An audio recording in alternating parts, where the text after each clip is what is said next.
गुरु रामपाल जी परमेश्वर जी की जय हो। परमपिता परमात्मा सारी सृष्टि के रचनहार कुल मालिक असंख्य ब्रह्मांडों के स्वामी जगत गुरु तीनों लोकों में प्रवेश करके सबका भरण पोषण करने वाले राजाधिराज आत्माधार नाथों के नाथ देवों के देव महादेव सर्वेश्वर महेश्वर मृत्युंजय अजरो अमर आदि अनादि सनातनी प्रभु जगत पिता जगदीश्वर श्री श्री 1008 की उपाधि के वास्तविक अधिकारी अकाल मूर्त शब्द स्वरूपी राम वासुदेव सर्वगतम ब्रह्म परम पूज्य प्रथम पूज्य परम संत परम पुरुष परम धनी परम दयालु सत्य कबीर हक्का कबीर अल्लाहु कबीर अल्लाहु अकबर बाखबर अल्लाह ताला जगत के तारणहार जगत के मुक्तिदाता जगत के जगन्नाथ हारे के सहारे हिंदुओं के राम मुसलमानों के अल्लाह सिखों के वाहिगुरु ईसाइयों के मसीह दया के सागर दया निधि करुणा के सागर करुणा निधि स्वयं भू परिभू संकट मोचन कष्ट हरण मंगल करण दुख भंजन अविगत कबीर निर्विकार निर्विषम परमात्मा अलय अलेख सतगुरु आदि अनादि सतगुरु असली मर्यादा पुरुषोत्तम असली राम असली कृष्ण असली घनश्याम असली मुरारी राजाओं के राजा महाराजाओं के महाराजा शहंशाहों के शहंशाह सम्राटों के सम्राट भगवानों के भगवान अल्लाहों के अल्लाह प्रभुओं के प्रभु मसीहाओं के मसीह सच्चे वाहिगुरु बाबाओं के बाबा पीरों के पीर सेठों के सेठ जगत सेठ सावड़सा सेठ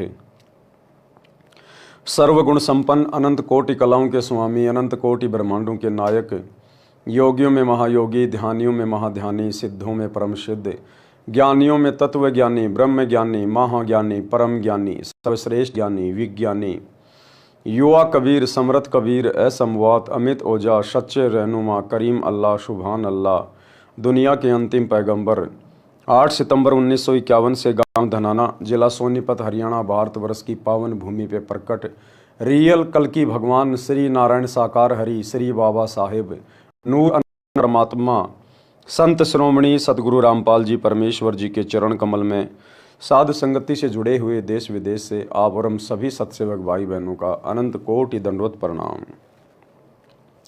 सत्साई भाई और बहनों, दया परमपिता परमेश्वर जी की सारी सृष्टि के सृजनहार सतगुरु रामपाल जी भगवान की जिनके विशेष आशीर्वाद से शुभ आशीर्वाद से उन्हीं के कर कमल से लिखित पवित्र पुस्तक जीने की राह के ऊपर वीडियो बनाने की श्रृंखला जारी है। इसी श्रृंखला में आज हमारा ये 21वें नंबर का वीडियो है। प्रत्येक वीडियो में गुरुदेव भगवान के आशीर्वाद से हमें भक्ति मार्ग से संबंधित बहुत सारी बातें पता चल रही हैं, जिन बातों को सुनकर देखकर पढ़कर हमारा दृढ़ विश्वास अपने पूज्य गुरुदेव भगवान के चरण कमल में बढ़ता ही जा रहा है और ये विश्वास ही है जो हमें एक दिन सतलोक में जा बैठाएगा। परमात्मा कहते हैं कहे कबीर सुनो वै साधो मैं तो हूँ विश्वास में। तो आज के वीडियो में आगे बढ़ते हैं। आज के वीडियो में गुरुदेव भगवान ने एक जति और सती भगत के लक्षण बताए हैं, साथ ही सती स्त्री के भी लक्षण बताए हैं और ये सांसारिक उदाहरण देकर हमें भक्ति मार्ग में दृढ़ करने का प्रयास किया है। पवित्र पुस्तक जीने की राह पार्ट नंबर 21 पेज नंबर 161 भगत जति तथा सती होना चाहिए। अब ये जति क्या होता है, सती क्या होता है? जति के लक्षण पुरुष यति यानी जति सो जानिए निज त्रिया तक विचार, यानी भगत या जगत का कोई भी व्यक्ति चाहे उपदेश ले रखा या नहीं ले रखा है, यति या जति उसी को कहते हैं जो केवल अपनी औरत तक ही सीमित रहता है, केवल अपनी पत्नी तक ही सीमित रहता है, व्यभिचार नहीं करता है, उसको जति या सती कहते हैं। माता बहन पुत्री सकल और जग की नार, अपनी स्त्री के अलावा आयु अनुसार अन्य स्त्री को अपनी बेटी बहन या मां की दृष्टि से देखने वाला जति कहलाता है। भावार्थ, यति पुरुष उसको कहते हैं जो अपनी स्त्री के अतिरिक्त अन्य स्त्री में पति पत्नी वाला भाव ना रखे, पर स्त्री को यानी दूसरी स्त्री को आयु अनुसार माता बहन या बेटी के भाव से जाने, उसको कहते हैं यति पुरुष या जति पुरुष। सती स्त्री के लक्षण, अब स्त्री को कैसा होना चाहिए? सती होना चाहिए। सती कौन होती है? जो अपने पति के अलावा पति वाला भाव अन्य किसी भी गैर पुरुष से ना लाए। आयु अनुसार अन्य को अपना बेटा, अपना भाई या अपना पिता समान समझे। चाहे कोई कितना ही सुंदर पुरुष क्यों ना हो, कितना ही धनवान क्यों ना हो, कितना ही बलवान क्यों ना हो, कितना ही आकर्षक क्यों ना हो, चाहे कोई सोने का पुरुष बना के क्यों ना खड़ा कर दिया जाए, चाहे ऊपर से कोई देवता क्यों ना नीचे उतर के आ जाए, जो सती स्त्री होती है, जो अपने धर्म कर्म की पक्की होती है, वो अपने पति के अतिरिक्त पति वाला भाव यानी मन में गंदे विचार, अश्लील विचार कभी सौपन में भी नहीं लेकर आएगी। उसको कहते हैं सती स्त्री। सती स्त्री के लक्षण: स्त्री सो जो पतिव्रत धर्म धरे, निज पति सेवत जोय, अन्य पुरुष सब जगत में पिता भ्रात सुत होए। अपने पति की आज्ञा में रहे। क्या कह रहे हैं गुरुदेव?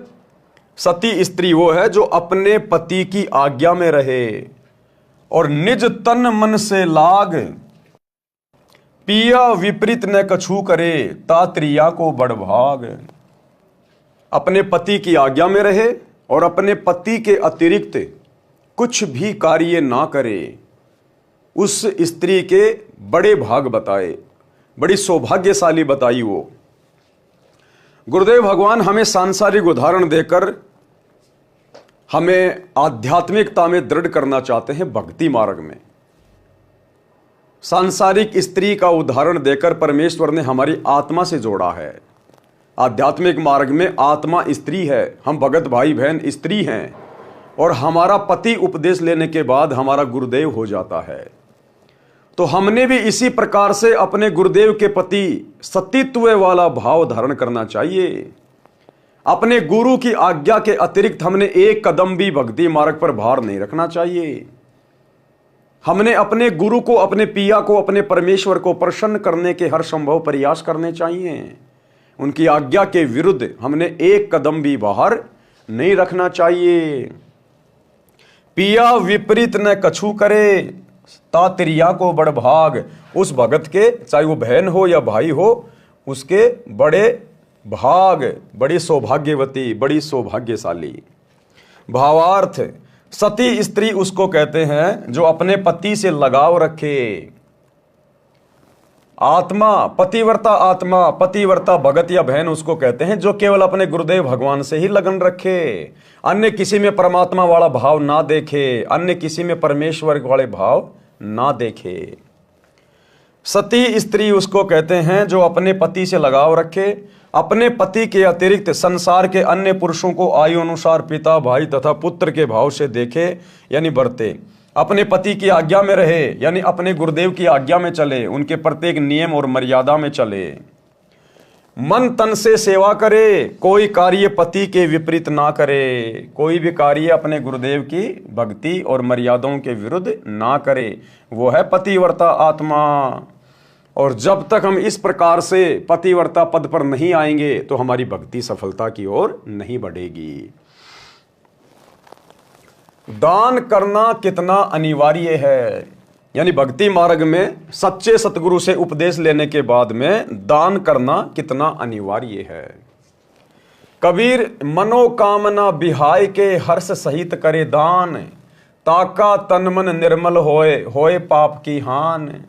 कबीर यज्ञ दान बिन गुरु के निस्दिन माला फेर, निष्फल वह करनी सखल सतगुरु बाखे टेर। प्रथम गुरु से पूछिए कीजिए काज बहोर, सो सुखदायक होत है मिटे जीव का खोर। भावार्थ: कबीर परमेश्वर जी ने बताया है कि बिना किसी मनोकामना के जो दान किया जाता है वह दान दोनों फल देता है। बिना किसी मनोकामना के, बिना किसी इच्छा के, बिना किसी भौतिक डिमांड के जो दान किया जाता है, ज्योति पाठ करवाया जाता है अपने गुरुदेव भगवान को, अपने गुरुदेव के कर कमल में, वो दान दोनों कार्य करता है। दोनों कार्य कौन से? क्योंकि सतगुरु अंतर्यामी है, सतगुरु को बताने की आवश्यकता नहीं है कि आपके ऊपर क्या संकट है या क्या संकट आने वाला है। सतगुरु अंतर्यामी है, वो हमारे मन में उठने वाली बात को जान जाते हैं।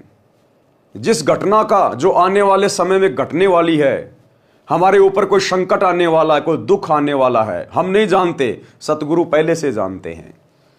तो सतगुरु को दान धर्म करते समय, ज्योति पाठ करवाते समय हमने अपने मन में कोई इच्छा नहीं रखनी, निष्काम भाव से हमने दान करना चाहिए। गुरुदेव कहते हैं जब तक भक्ति सकामना तब लग निष्फल सेव, कहे कबीर वे क्यों मिले निष्कामी निज देव। और परमात्मा कहते हैं बिन इच्छा जो देत है सो दान कहावे, फल बाचे नहीं तास का वो अमरापुर जावे। तो बिना इच्छा के, बिना भौतिक डिमांड के यदि हम अपने गुरुदेव को ज्योति पाठ करवाएंगे या दान करेंगे तो हमारे भौतिक जो कार्य हैं, सांसारिक जो कार्य हैं वो भी हमारे पूरे होंगे, कोई अड़चन नहीं आएगी, कोई बाधा नहीं आएगी बिन मांगे। और दूसरा काम करेगा मोक्ष में, यानी वो दान धर्म, वो कमाई हमारी मोक्ष में भी सहायक होगी। और यदि आपने डिमांड करके गुरुजी को ज्योति पाठ करवाई या दान किया, मन में कोई इच्छा आपके कि ये भगवान एक छोटा सा मेरे को प्लाट मिल जाए, ये भगवान मेरा लड़का नौकरी लग जाए, भले आप अपने गुरु से ना कहिए, लेकिन यदि आपके मन में कुछ इस प्रकार के विचार चल रहे हैं तो वो आपका सांसारिक कार्य तो हो सकता है परमात्मा पूरा कर देगा, आपके पोता भी हो जाएगा, आपका एक प्लाट भी ले लिया जाएगा, आपका बेटा भी नौकरी लग जाएगा, लेकिन वो दान धर्म का फल फिर आपके मोक्ष में काउंट नहीं होगा। तो परमात्मा ने बहुत अच्छा तरीका बताया कि जब भी दान धर्म करो, ज्योति पाठ अपने गुरुजी के हाथों में दो, तो मन में कोई इच्छा मत करो किसी प्रकार की, आंख बंद करके दे दो अपने गुरुदेव के चरणों में। आपके दोनों कार्य सफल होंगे, आपके सांसारिक कार्य भी अंतर्यामी सतगुरु सफल करेगा और मोक्ष में भी वो भक्ति धन आपका ऐड हो जाएगा। कबीर परमेश्वर जी ने बताया है कि बिना किसी मनोकामना के जो दान किया जाता है वह दान दोनों फल देता है। वर्तमान जीवन में कार्य की सिद्धि भी होगी तथा भविष्य के लिए पुण्य जमा होगा, और जो मनोकामना पूर्ति के लिए किया जाता है वह कार्य सिद्धि के पश्चात समाप्त हो जाता है। बिना मनोकामना पूर्ति के किया गया दान आत्मा को निर्मल करता है, पाप नाश करता है। पहले गुरु धारण करो, फिर गुरुदेव जी के निर्देश अनुसार दान करना चाहिए। सबसे पहले तो गुरु धारण करो, और गुरु भी सच्चा पूर्ण गुरु, तत्वदर्शी गुरु, और वो वर्तमान में केवल एक ही है पृथ्वी पे, सतगुरु रामपाल जी। गुरु धारण करने के बाद गुरुदेव जी के निर्देश अनुसार दान करना चाहिए। फिर आपने किसी भी ऐरे गहरे नथु बैरे के हाथों में दान नहीं देना, अपने किसी भी गुरु भाई के हाथों में दान नहीं देना, ज्योति पाठ का पैसा नहीं देना।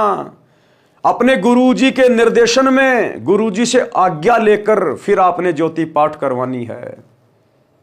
ये नियम है जो गुरुदेव यहां लिख रहे हैं कि गुरु बिन माला फेरते, गुरु बिन देते दान, गुरु बिन दोनों निष्फल है चाहे पूछो वेद पुराण। गुरु बिन दान पुण्य जो कर ही मिथ्या होए कभू न फल ही।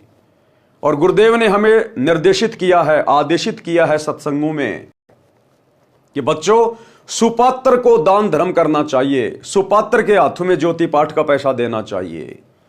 और फिर गुरुदेव ने यह भी बताया कि बच्चों सुपात्र इस पूरी पृथ्वी पर आपके गुरु के अलावा कोई दूसरा नहीं है। गुरु का बेटा कभी सुपात्र नहीं होता, गुरु की बेटी सुपात्र नहीं होती, गुरु की पत्नी सुपात्र नहीं होती, गुरु का भाई सुपात्र नहीं है, कोई कोऑर्डिनेटर सुपात्र नहीं है। सतगुरु ही सुपात्र है, या फिर सतगुरु जिसको अपना अधिकारी नियुक्त कर दे, सार्वजनिक तौर पर ठप्पा लगा दे अपना, उसके बाद फिर वो अधिकारी होता है। तो ये ठप्पा भाई अधिकारी वाला जब तक सतगुरु रामपाल जी भगवान धरती पे हैं तब तक किसी और के ऊपर नहीं लगाएंगे, अपने बेटा बेटी के ऊपर नहीं लगाएंगे, भाई बंधुओं के ऊपर नहीं लगाएंगे, किसी कोऑर्डिनेटर के ऊपर नहीं लगाएंगे। तो वर्तमान समय में जो कि 2025 का समय चल रहा है और 2014 में बरवाला कांड हुआ, गुरुदेव भगवान जेल में बैठे हुए हैं। आज गुरुदेव भगवान की गैर हाजिरी में, गुरुदेव भगवान से पूछे बिना, उनसे आज्ञा लिए बिना, उनके ज्ञान के विपरीत लाखों की संगत इन फर्जी सतलोक आश्रमों में जा जाके अपने गुरुदेव के नियम और मर्यादाओं की धज्जियां उड़ा रही है, और बिना गुरु आज्ञा के अर्थात हिसार जेल में जाकर अपने गुरुजी से आज्ञा लिए बिना ज्योति पाठ और दान करवा रही है। किनको? कुपात्रों को, गुरुदेव के परिवार को, कोऑर्डिनेटरों को। और ये कुपात्र संगत की आंखों के सामने उस दान का जी भरकर दुरुपयोग भी कर रहे हैं, क्योंकि कुपात्र तो दुरुपयोग ही करेगा, आपके दान को बर्बाद ही करेगा। अन्यथा भैया सतगुरु का वचन फैल हो जाएगा। फिर सतगुरु ने क्यों कहा कि सुपात्र को दान करना चाहिए और सुपात्र केवल सतगुरु होता है? तो आपने तो कुपात्रों को दे दिया, कुपात्रों को। गुरु का परिवार आपका सतगुरु नहीं है, ये कोऑर्डिनेटर आपके सतगुरु नहीं है। आपने किन कुपात्रों को दे दिया इस परीक्षा के समय में? और ये कुपात्र जी भर के आपके करोड़ों के दान का दुरुपयोग कर रहे हैं, आपके कर्म फोड़ रहे हैं, आपकी मर्यादा तोड़वा रहे हैं।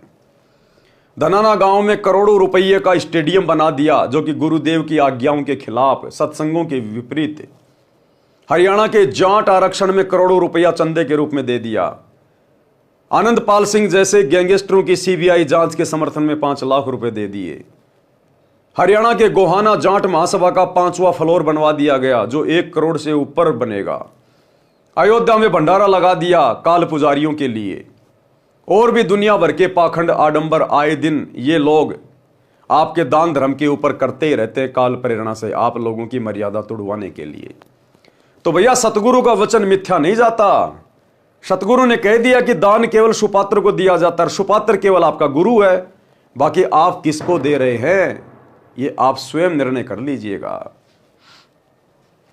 पहले गुरु धारण करो, फिर गुरुदेव जी के निर्देश अनुसार दान करना चाहिए। बिना गुरु के कितना ही दान करो और कितना ही नाम सुमरण की माला फेरो, सब व्यर्थ प्रयत्न है। यह सत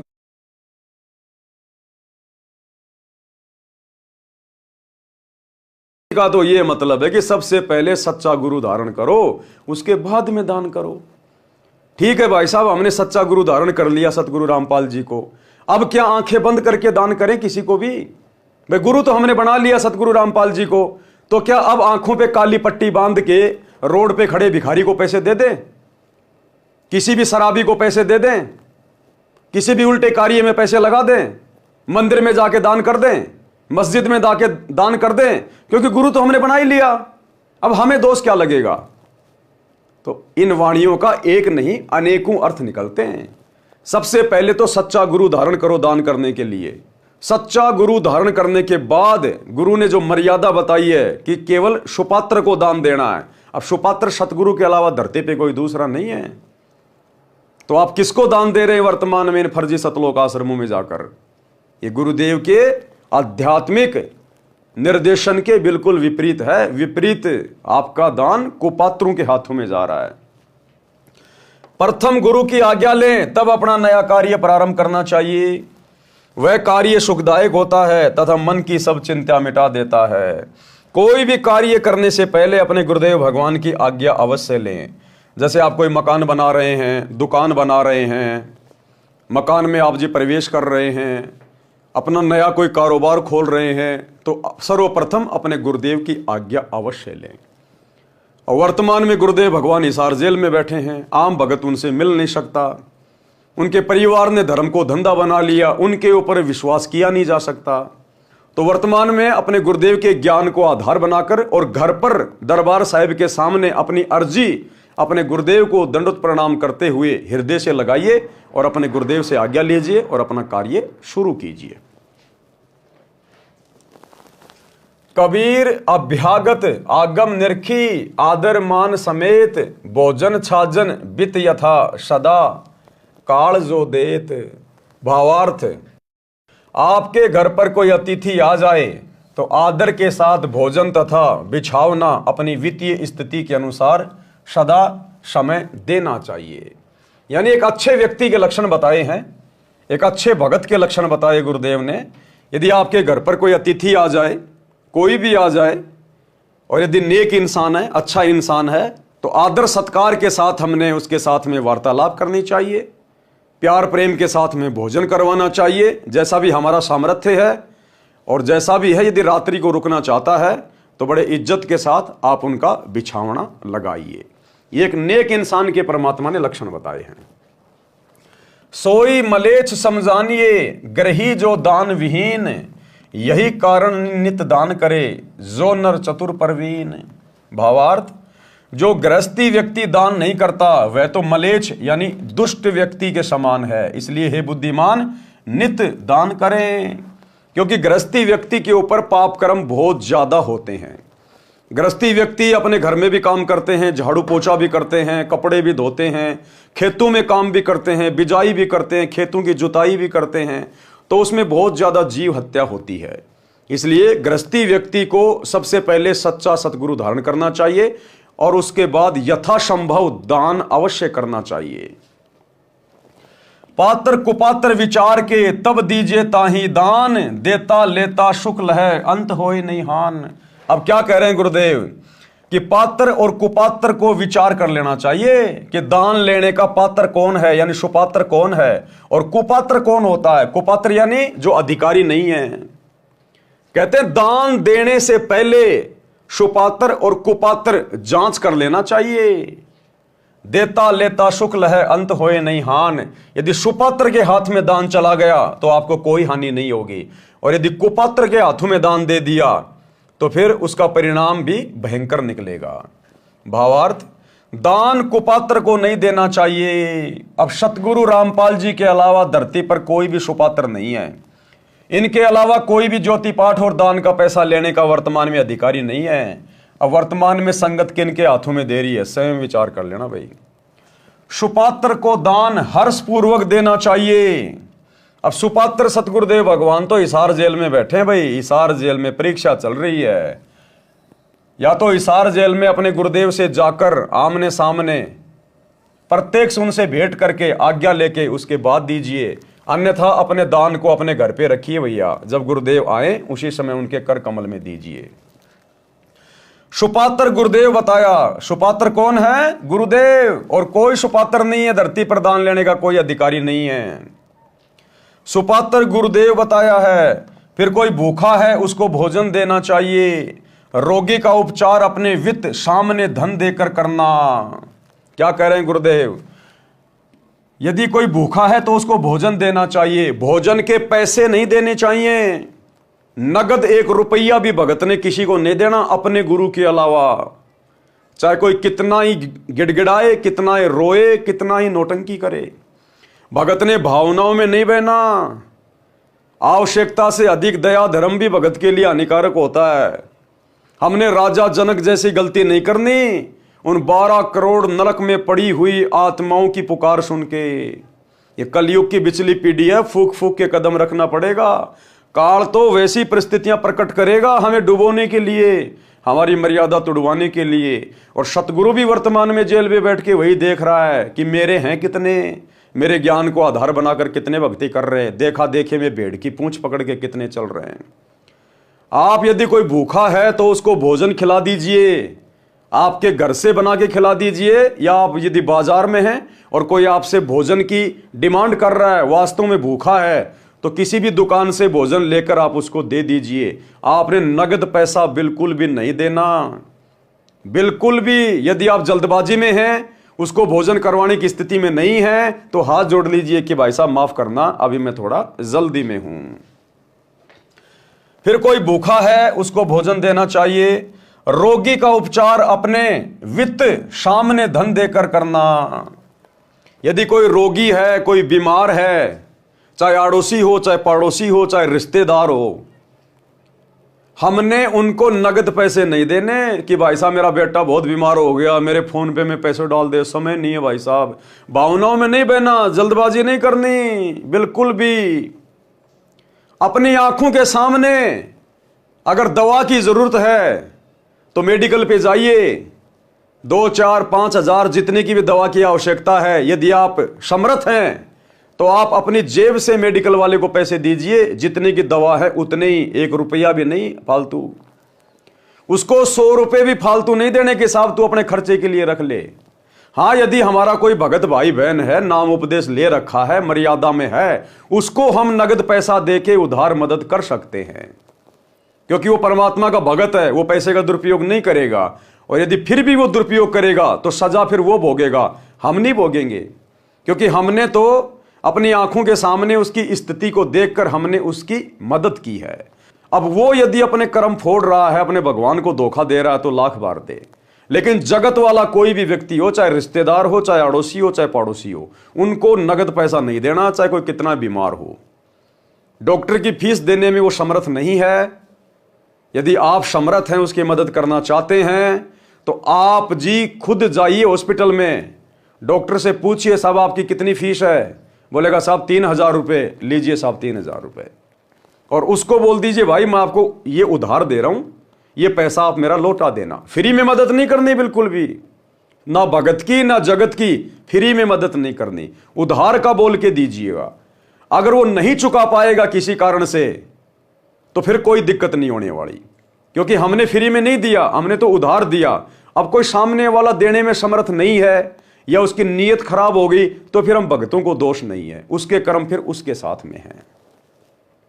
तो इस प्रकार से भाई और बहनों, हमने किसी की भी मदद करते समय किसी भी प्रकार की बहुत सोच समझ के कदम रखना है। यह काल का भयंकर जाल है, वो कदम कदम पर भक्तों के साथ में धोखा करने का प्रयास करेगा।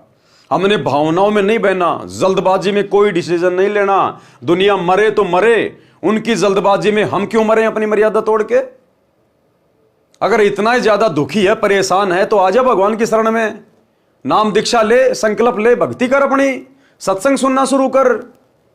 अगर इतना ज्यादा दुखी हो रहा है तो हमने किसी के दुख में भावनाओं में बहकर अपनी मर्यादा नहीं तोड़नी है। ये दुनिया आए दिन लाखों मर रही है, मर जाएंगे, मरने दो। भक्ति नहीं करेगा वो आज, नहीं तो वो कल मरेगा, लेकिन हम क्यों मर्यादा तोड़ के मरे उसके चक्कर में। तो यदि कोई रोगी है तो भाई डायरेक्ट नगद पैसा मत देना, आप सामने जाकर गोली दवाई दिलवा दो।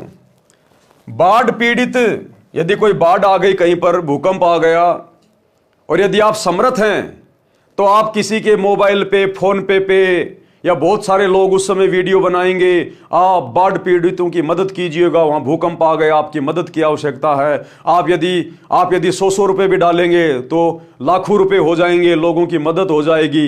हमने इन भावनाओं में नहीं बहना, फालतू का दानी नहीं बनना।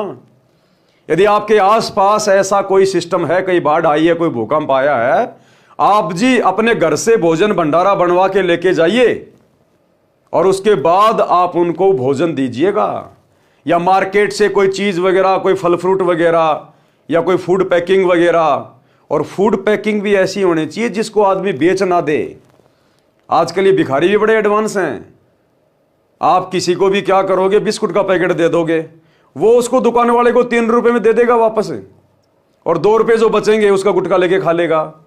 आप जिसको भी बिस्कुट दें, कोई भी फूड दें, जो पैकिंग होता है, थोड़ा सा उसको फाड़ दें, बिस्कुट के पैकेट को थोड़ा 2 टूक कर दें बीच में हल्का सा, या और कोई भी पैकिंग का सामान है उसकी पैकिंग को थोड़ा सा फाड़ दें।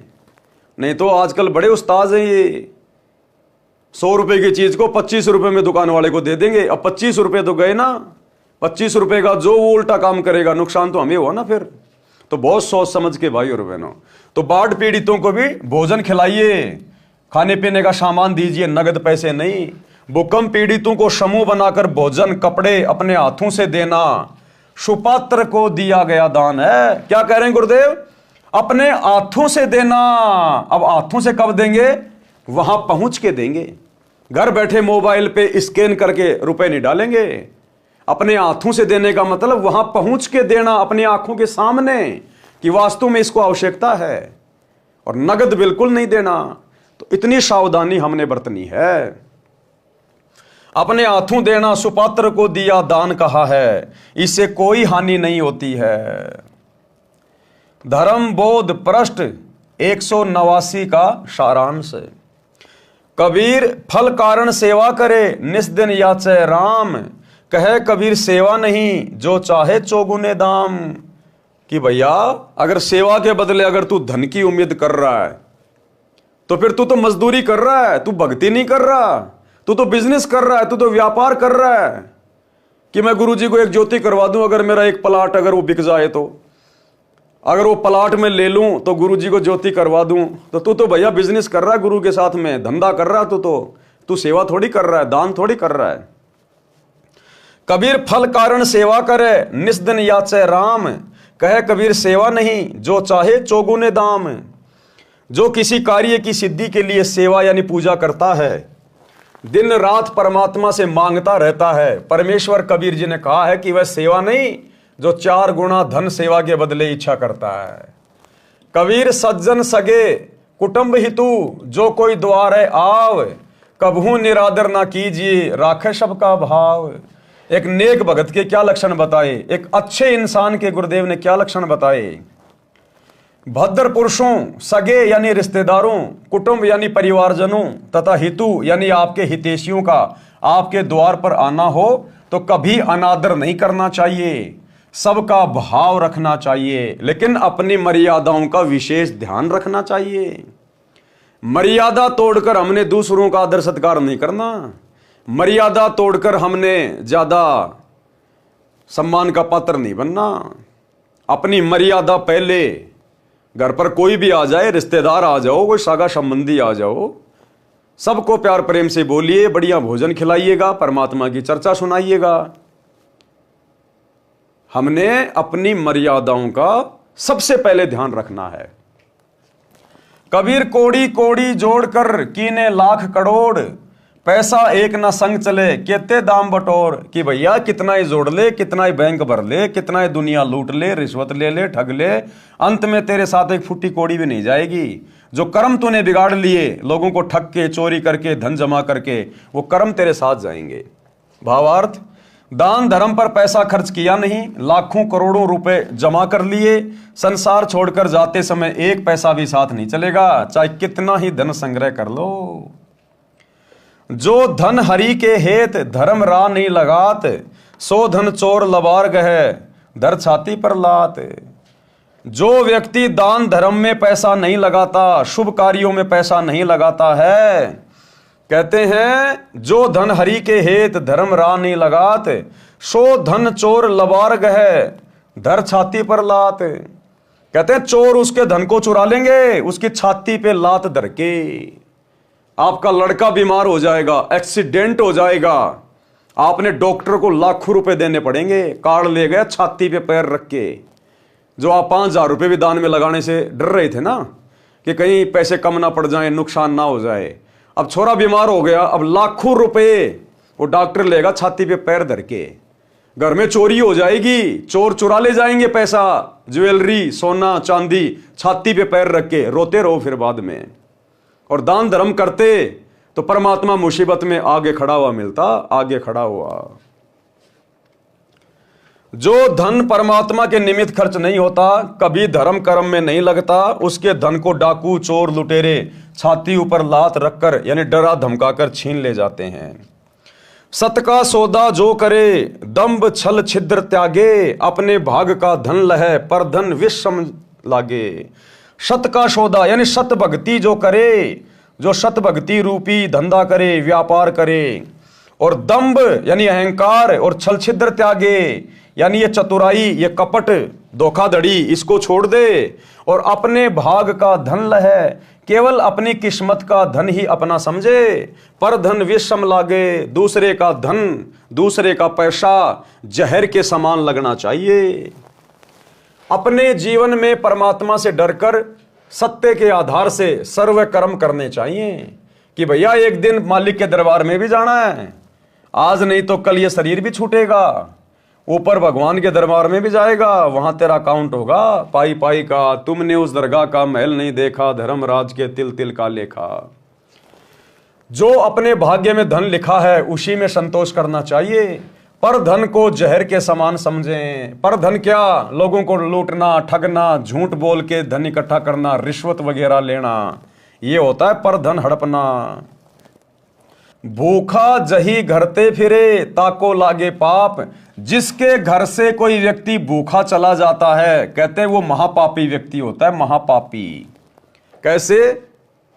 कोई रिश्तेदार है आपके घर पे आया, आप उसको भोजन नहीं करवा पाए, आप कह रहे हो भाई साहब भोजन तो करते जाओ, भोजन का समय हो गया, और वो कह रहा है कि नहीं नहीं भाई साहब मेरा पेट भरा हुआ है, मुझे वास्तव में भूख नहीं लग रही। तो वो आदमी फिर आपके घर से भूखा नहीं गया, वो आदमी आपके घर से भूखा नहीं गया, क्योंकि आप तो उसको खिलाना चाह रहे हो, लेकिन किसी कारण से वो नहीं खाना चाह रहा। कोई भी कारण हो सकता है, उसका अपना कोई व्रत हो सकता है, आपके घर का खाना वो नहीं खाना चाहता हो, या वास्तव में उसको भूख नहीं है, लेकिन हमने तो आदर सत्कार से उससे प्रार्थना करी, तो हमारे घर से तो समझो भोजन खा के ही गया है, तो ऐसे में दोष नहीं लगता।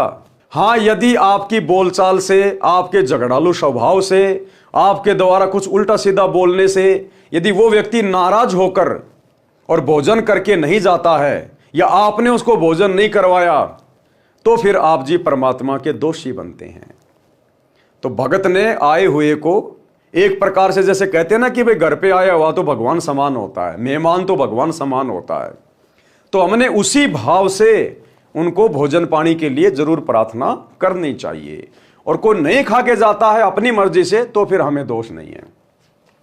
भूखा जहीं करते फिरे ताको लागे पाप, भूखों भोजन जो देत है कटे कोटि संताप। करोड़ों पाप कर्म नष्ट हो जाते हैं जो भूखे को भोजन खिलाता है। अब भाई और बहनों, ये वाणी क्या कह रही है? भूखा जहीं घरते फिरे, जिस घर से भूखा व्यक्ति चला जाए ताको लागे पाप। यहां तो गुरुदेव कह रहे हैं अगर आपके घर से कोई भूखा चला गया आपकी कमजोरी के कारण, तो आप बहुत बड़े पाप के भागी हैं।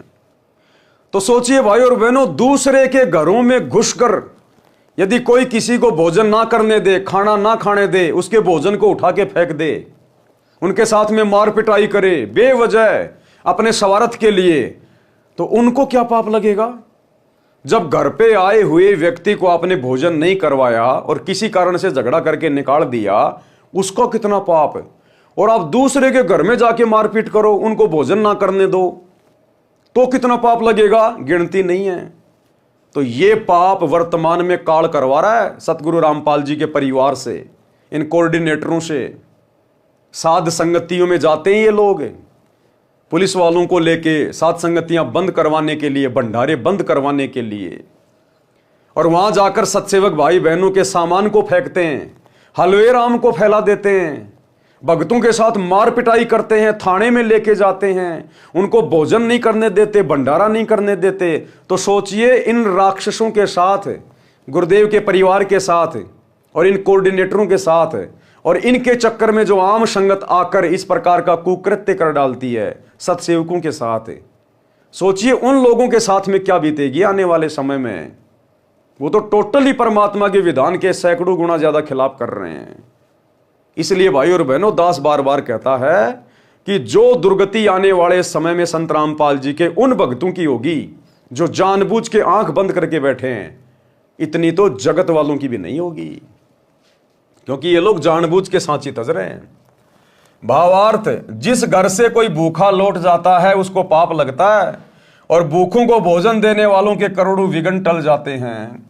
वैसे तो बहुत सारी साध संगतियों में इन लोगों ने उपद्रव मचाया है, लेकिन विशेषकर जब दिल्ली में साध संगति थी, भोजन भंडारा तैयार था, सभी भगत भाई बहन तकरीबन 40 से 50 दूर दूर से आए हुए अन्य स्टेट से बेचारे शाम को अपने गुरुदेव को भोग लगा रहे थे, बड़ी भोग की आरती के साथ।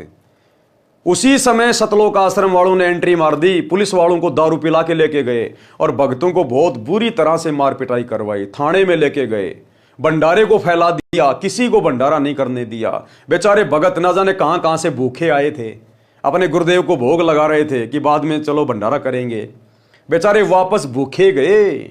तो सोचिए भाई और बहनों, ये साध संगतियां वर्तमान में पृथ्वी पर एकमात्र सत्य समागम है। साध संगतियों के समान धर्म कहीं नहीं हो रहा वर्तमान में धरती पर कहीं भी। इन सतलोक आश्रमों में तो पाखंड चल रहा है, कोरा पाखंड। केवल धार्मिक धंधे के लिए संगत को लूटा जा रहा है, अपनी मान बढ़ाई के लिए, दिखावे के लिए लड्डू जलेबी बर्फी। यहां गुरु को परमात्मा मान के उनको भोग नहीं लगाया जाता। ये लोग तो पाप का भोजन खा रहे, दुनिया को खिला रहे इन आश्रमों में। क्योंकि जो अपने गुरु को इष्ट मान के, कबीर भगवान मान के उनको भोग नहीं लगाता है, वो तो समझो पाप खा रहा है, गीता अध्याय 3 श्लोक 13 के अनुसार। तो इन सतलोक आश्रमों से जुड़े भाई बहन, गुरुदेव का परिवार, ये कोऑर्डिनेटर, ये अपने गुरु को इष्ट नहीं मानते। ये तो उस कागज की दाढ़ी मूछ वाली कबीर जी की समझे जाने वाली नकली फोटो को भगवान मानते हैं। तो ये तो वैसे भी पाप का भोजन है, चाहे ये कितना मर्जी खा लो, कुछ भी खा लो बना के। एकमात्र सत्य समागम गुरुदेव की गैर हाजिरी में 2014 बरवाला कांड के बाद यदि धरती पर कहीं हो रहे हैं तो केवल साध संगतियों में, और उन साध संगतियों में जाकर काल प्रेरणा से उत्पात मचाना, भंडारे बंद करवाना, ये दुनिया के सबसे बड़े पापी हैं, सबसे बड़े पापी। अरे रावण के कोई सींग थोड़ी थे, कंस के कोई सींग थोड़ी थे, हिरण्यकश्यप के कोई सींग थोड़ी थे, लंबे लंबे दांत थोड़ी थे। आप और हमारी तरह इंसान थे। कोई ब्राह्मण जाति में था, कोई यादव जाति में था, लेकिन आज वो राक्षस कहलाए। तो ठीक इसी प्रकार ये गुरुदेव का परिवार, ये कोऑर्डिनेटर जो सात संगतियों में जाके उपद्रव मचाते हैं, ये राक्षस हैं, राक्षस। ये परिणाम इनको आने वाले समय में बहुत बुरी तरीके से भोगने पड़ेंगे। प्रथम संत को जिमाइए, पीछे भोजन भोग, ऐसे पाप को टाड़िए, कटे नित्य का रोग। प्रथम संत को जिमाइए। अब भैया हम रोजाना संत को कहां से लाएं जिमाने के लिए? रोजाना भगत कौन आएगा आपके घर पे भंडारा करने के लिए? और रोजाना संत को भोजन करवाए बिना आपके पाप कटेंगे नहीं। इसलिए परमात्मा ने गीता अध्याय 3 श्लोक नंबर 13 में लिखा है कि परमात्मा को भोग लगाए बिना, यानी उस संत को जिमाए बिना जो व्यक्ति भोजन खाएगा वो तो पाप खाएगा, पाप।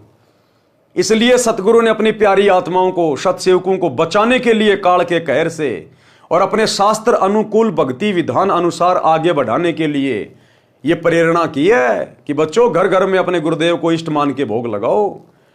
और सत्सेवकों ने घर घर में अपने गुरुदेव का आसन लगा दिया, बेड लगा दिया, अपने गुरु को ही अपना इष्ट मान के, और जो नकली इष्ट है दाढ़ी मूछ वाला कबीर, उसको घर से बाहर निकाल दिया और अपने गुरु को इष्ट मान के रोजाना संत को जिमा रहे हैं। क्योंकि प्रथम संत तो हमारे गुरुदेव हैं, हम तो फिर छोटे संत हैं। अरे प्रथम तो हमारे गुरुदेव हैं, हम तो उनके बाद हैं। तो क्या कह रहे हैं यहां परमात्मा वाणी में? प्रथम संत को जिमाइए और पीछे भोजन भोग, ऐसे पाप को टाड़िए, कटे नित्य का रोग। अब मान लीजिए किसी घर में 5 भगत हैं, वो 5 संत हैं। अब बताइए 5 संत हैं, लेकिन पहले वो खिलाएंगे किसको? क्योंकि आदेश क्या हो गया? प्रथम संत को जिमाइए। तो मान लीजिए आपने अपने बेटों को जिमा दिया, वो भगत हैं, तो आपको तो मिल गया पुण्य, लेकिन आपके बेटों को पुण्य कहां मिला? क्योंकि उन्होंने तो संत को जिमाए बिना भोजन कर लिया। और यदि आपके बेटे पहले आपको जिमा रहे हैं तो फिर आप पाप से दूर नहीं हट पाएंगे, क्योंकि आपने किसी संत को भोजन करवाए बिना आपने कैसे खा लिया? तो यहां संत कौन है असल में?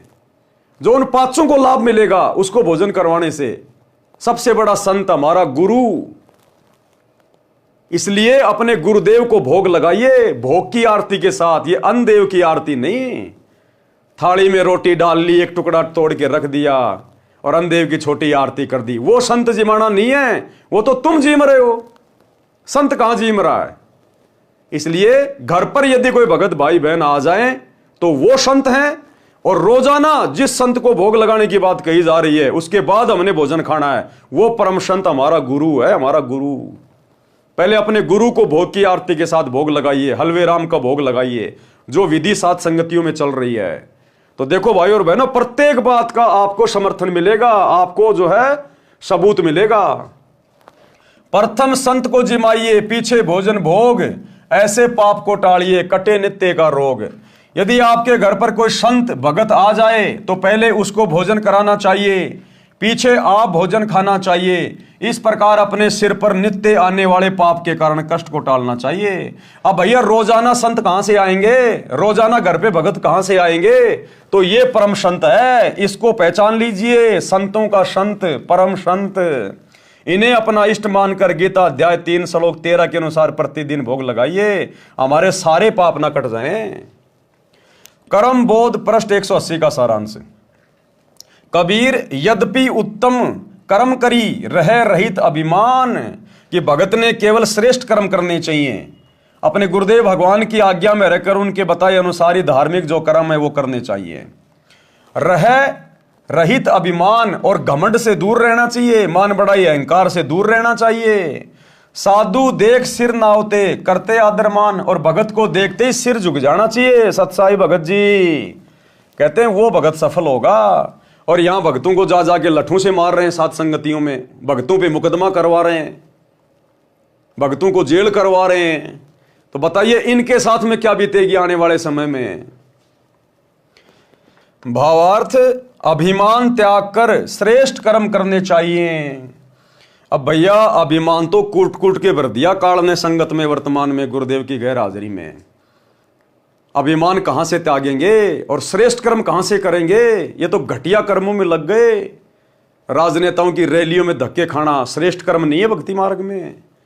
दुनिया के लिए अपने गुरुदेव की मर्यादा तोड़ के स्टेडियम बनवाना श्रेष्ठ कर्म नहीं है भक्ति मार्ग में।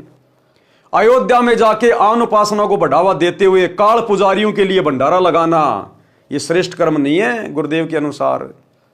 हरियाणा के जाटों की धर्मशाला बनवाना, करोड़ों रुपया भक्तों के दान पाठ का ज्योति का बर्बाद करना यह श्रेष्ठ कर्म नहीं है। जाट आरक्षण में करोड़ों रुपया चंदे में दे देना, भक्तों की मर्यादा तोड़वाना वहां बैठा कर, यह श्रेष्ठ कर्म नहीं है। आनंदपाल जैसे गुंडों की सीबीआई जांच का समर्थन करने के लिए राजपूत करणी सेना की रैली में जाके बैठना और 5 लाख रुपए चंदे के रूप में देना यह भक्ति मार्ग में श्रेष्ठ कर्म नहीं है। आश्रम में हॉस्पिटल बनाना अति घटिया कर्म, अति घटिया कर्म। तो भाई और बहनों, परमात्मा का विधान क्या कह रहा है, गुरुदेव का संविधान क्या कह रहा है और भगत समाज किस दिशा में जा रहा है, इसी बात की परीक्षा लेने के लिए, अपने सिर से नकली भक्तों का बोझ उतारने के लिए परमात्मा ये लीला कर रहे हैं। हिसार जेल में बैठने की किसी ने बांध नहीं रखा है, वो अबंध परमात्मा है। अभिमान त्याग कर श्रेष्ठ कर्म करने चाहिए। संत भगत को आता देखकर शीश झुकाकर प्रणाम तथा सम्मान करना चाहिए।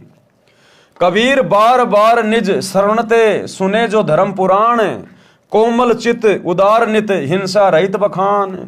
भगत को चाहिए कि वह बार बार धर्म कर्म के विषय में सत्संग ज्ञान सुने और अपना चित्त कोमल रखे। अहिंसा परम धर्म है, ऐसे अहिंसा संबंधी प्रवचन सुनने चाहिए। कबीर न्याय धर्म युक्त कर्म सब करे, न करना कभू अन्याय। जो अन्यायी पुरुष है बंधे जमपुर जाए। सदा न्याय युक्त कर्म करने चाहिए, कभी भी अन्याय नहीं करना चाहिए। जो अन्याय करते हैं वे यमराज के लोक में नरक में जाते हैं। धर्म बोध पृष्ठ 181 का सारांश है। आम संगत यदि बेचारी कानों में सोना पहन ले, कोई चांदी के आभूषण पहन ले, तो तुरंत उनका सतलोक आश्रम वालों की तरफ से पीला पर्चा निकाल दिया जाता है कि गुरुजी का आदेश है, ये अभी तक सोना पहनता है और सारनाम भी ले रखा है, इसकी सभी आश्रमों से नामदान सेंटरों से नो एंट्री की जाती है। और गुरुजी की लड़की मंजू, देखे कोई माई का लाल, उससे छुड़वा देना कानों में सोना पहनना। अरे गुरु की बड़ी लड़की जिसने सारनाम ले लिया, सार शब्द ले लिया, बस वो तो सतलोक के लिए तैयार बैठी है, कभी भी जा सकती है। उसका सोना पहनना छुड़वा दो ना कोई माई का लाल। आज 2025 तक तो सोना पहनना छोड़ा नहीं है, आगे की मैं कह नहीं सकता। तो ये न्याय नहीं हो रहा, ये अन्याय हो रहा है, अन्याय। आम संगत का तो पीला पर्चा निकाल दिया जाता है छोटी सी बात पे, और गुरुजी की लड़की सरेआम सोना पहन के घूम रही है, कोई माई का लाल उसकी नो एंट्री करके दिखाओ ना। तो ये अन्याय हो रहा है, न्याय नहीं हो रहा।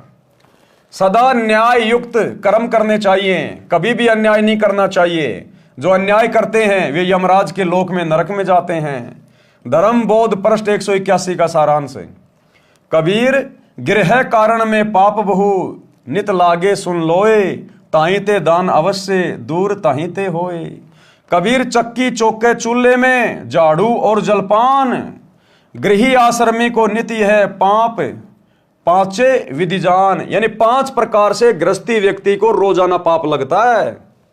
आटा पीसता है उस समय जीव मरते हैं, घर में झाड़ू चौका होता है उस समय जीव मरते हैं, चूल्हे में खाना बनाया जाता है उसमें जीव मरते हैं, झाड़ू लगाई जाती है, और जलपान यानी खाना वाना खाते समय, बर्तन वर्तन धोते समय, खेतों में काम करते समय। तो कहते हैं गृहस्थी व्यक्ति को तो सच्चे सतगुरु से अवश्य दीक्षा लेनी चाहिए, इसमें तो बिल्कुल भी चूक नहीं करनी चाहिए, और दान धर्म फिर डट के करना चाहिए। भावार्थ, गृहस्थी को चक्की से आटा पीसने में, खाना बनाने में, चूल्हे में अग्नि जलाई जाती है, चौका अर्थात स्थान लीपने में, तथा झाड़ू लगाने तथा खाने तथा पीने में 5 प्रकार से पाप लगते हैं। हे संसारी लोगों सुनो, इन कारणों से आपको नित पाप लगते हैं, इसलिए दान करना आवश्यक है। ये पाप दान करने से ही नाश होंगे। गुरुदेव कहते हैं जो चौका तुम देवो नित्या, 1000 ब्राह्मण की है हत्या। माता बहनें रोजाना घर में जो पोंछा लगाती हैं, या पहले गारा से गोबर से जमीन को लिपा करते थे, आजकल जैसे पोंछा वगैरह मार देते हैं, वाइपर मार देते हैं। तो गुरुदेव कहते हैं 1000 ब्राह्मणों की हत्या के बराबर पाप होता है, इतने जीव मरते हैं। इसलिए गृहस्थी व्यक्ति को सच्चा सतगुरु धारण करके और दान धर्म अवश्य करना चाहिए, तभी उनके वो पाप कटेंगे। क्योंकि पाप बहुत प्रकार के होते हैं और कई प्रकार से उनका नाश होता है। कुछ पाप ऐसे होते हैं जो सत्संग सुनने से नष्ट हो जाते हैं, कुछ पाप गुरुदेव ने ऐसे बताए जो सुमरण करने से नष्ट होंगे, कुछ पाप जो है वो गुरुदेव के दर्शन करने से, कुछ उनके आशीर्वाद से, और कुछ आपके तीनों समय की आरती से, कुछ सत्संग सुनने से, और कुछ पाप ऐसे होते हैं जो केवल दान धर्म करने से ही नष्ट होते हैं।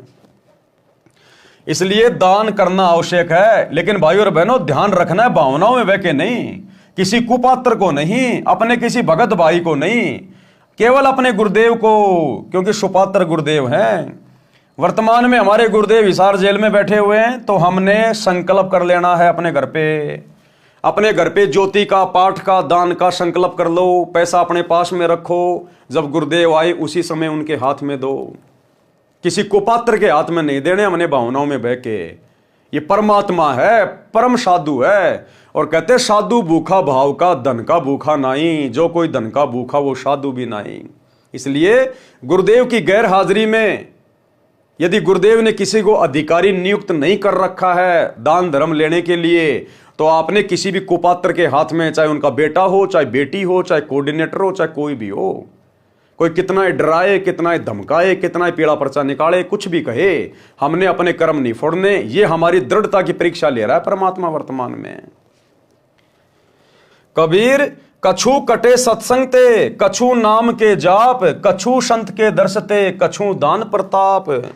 भगत के पाप कई धार्मिक क्रियाओं से समाप्त होते हैं, कुछ सत्संग वचन सुनने से, ज्ञान यज्ञ के कारण, कुछ नाम के जाप से, कुछ संत के दर्शन करने से, तथा कुछ दान के प्रभाव से समाप्त होते हैं।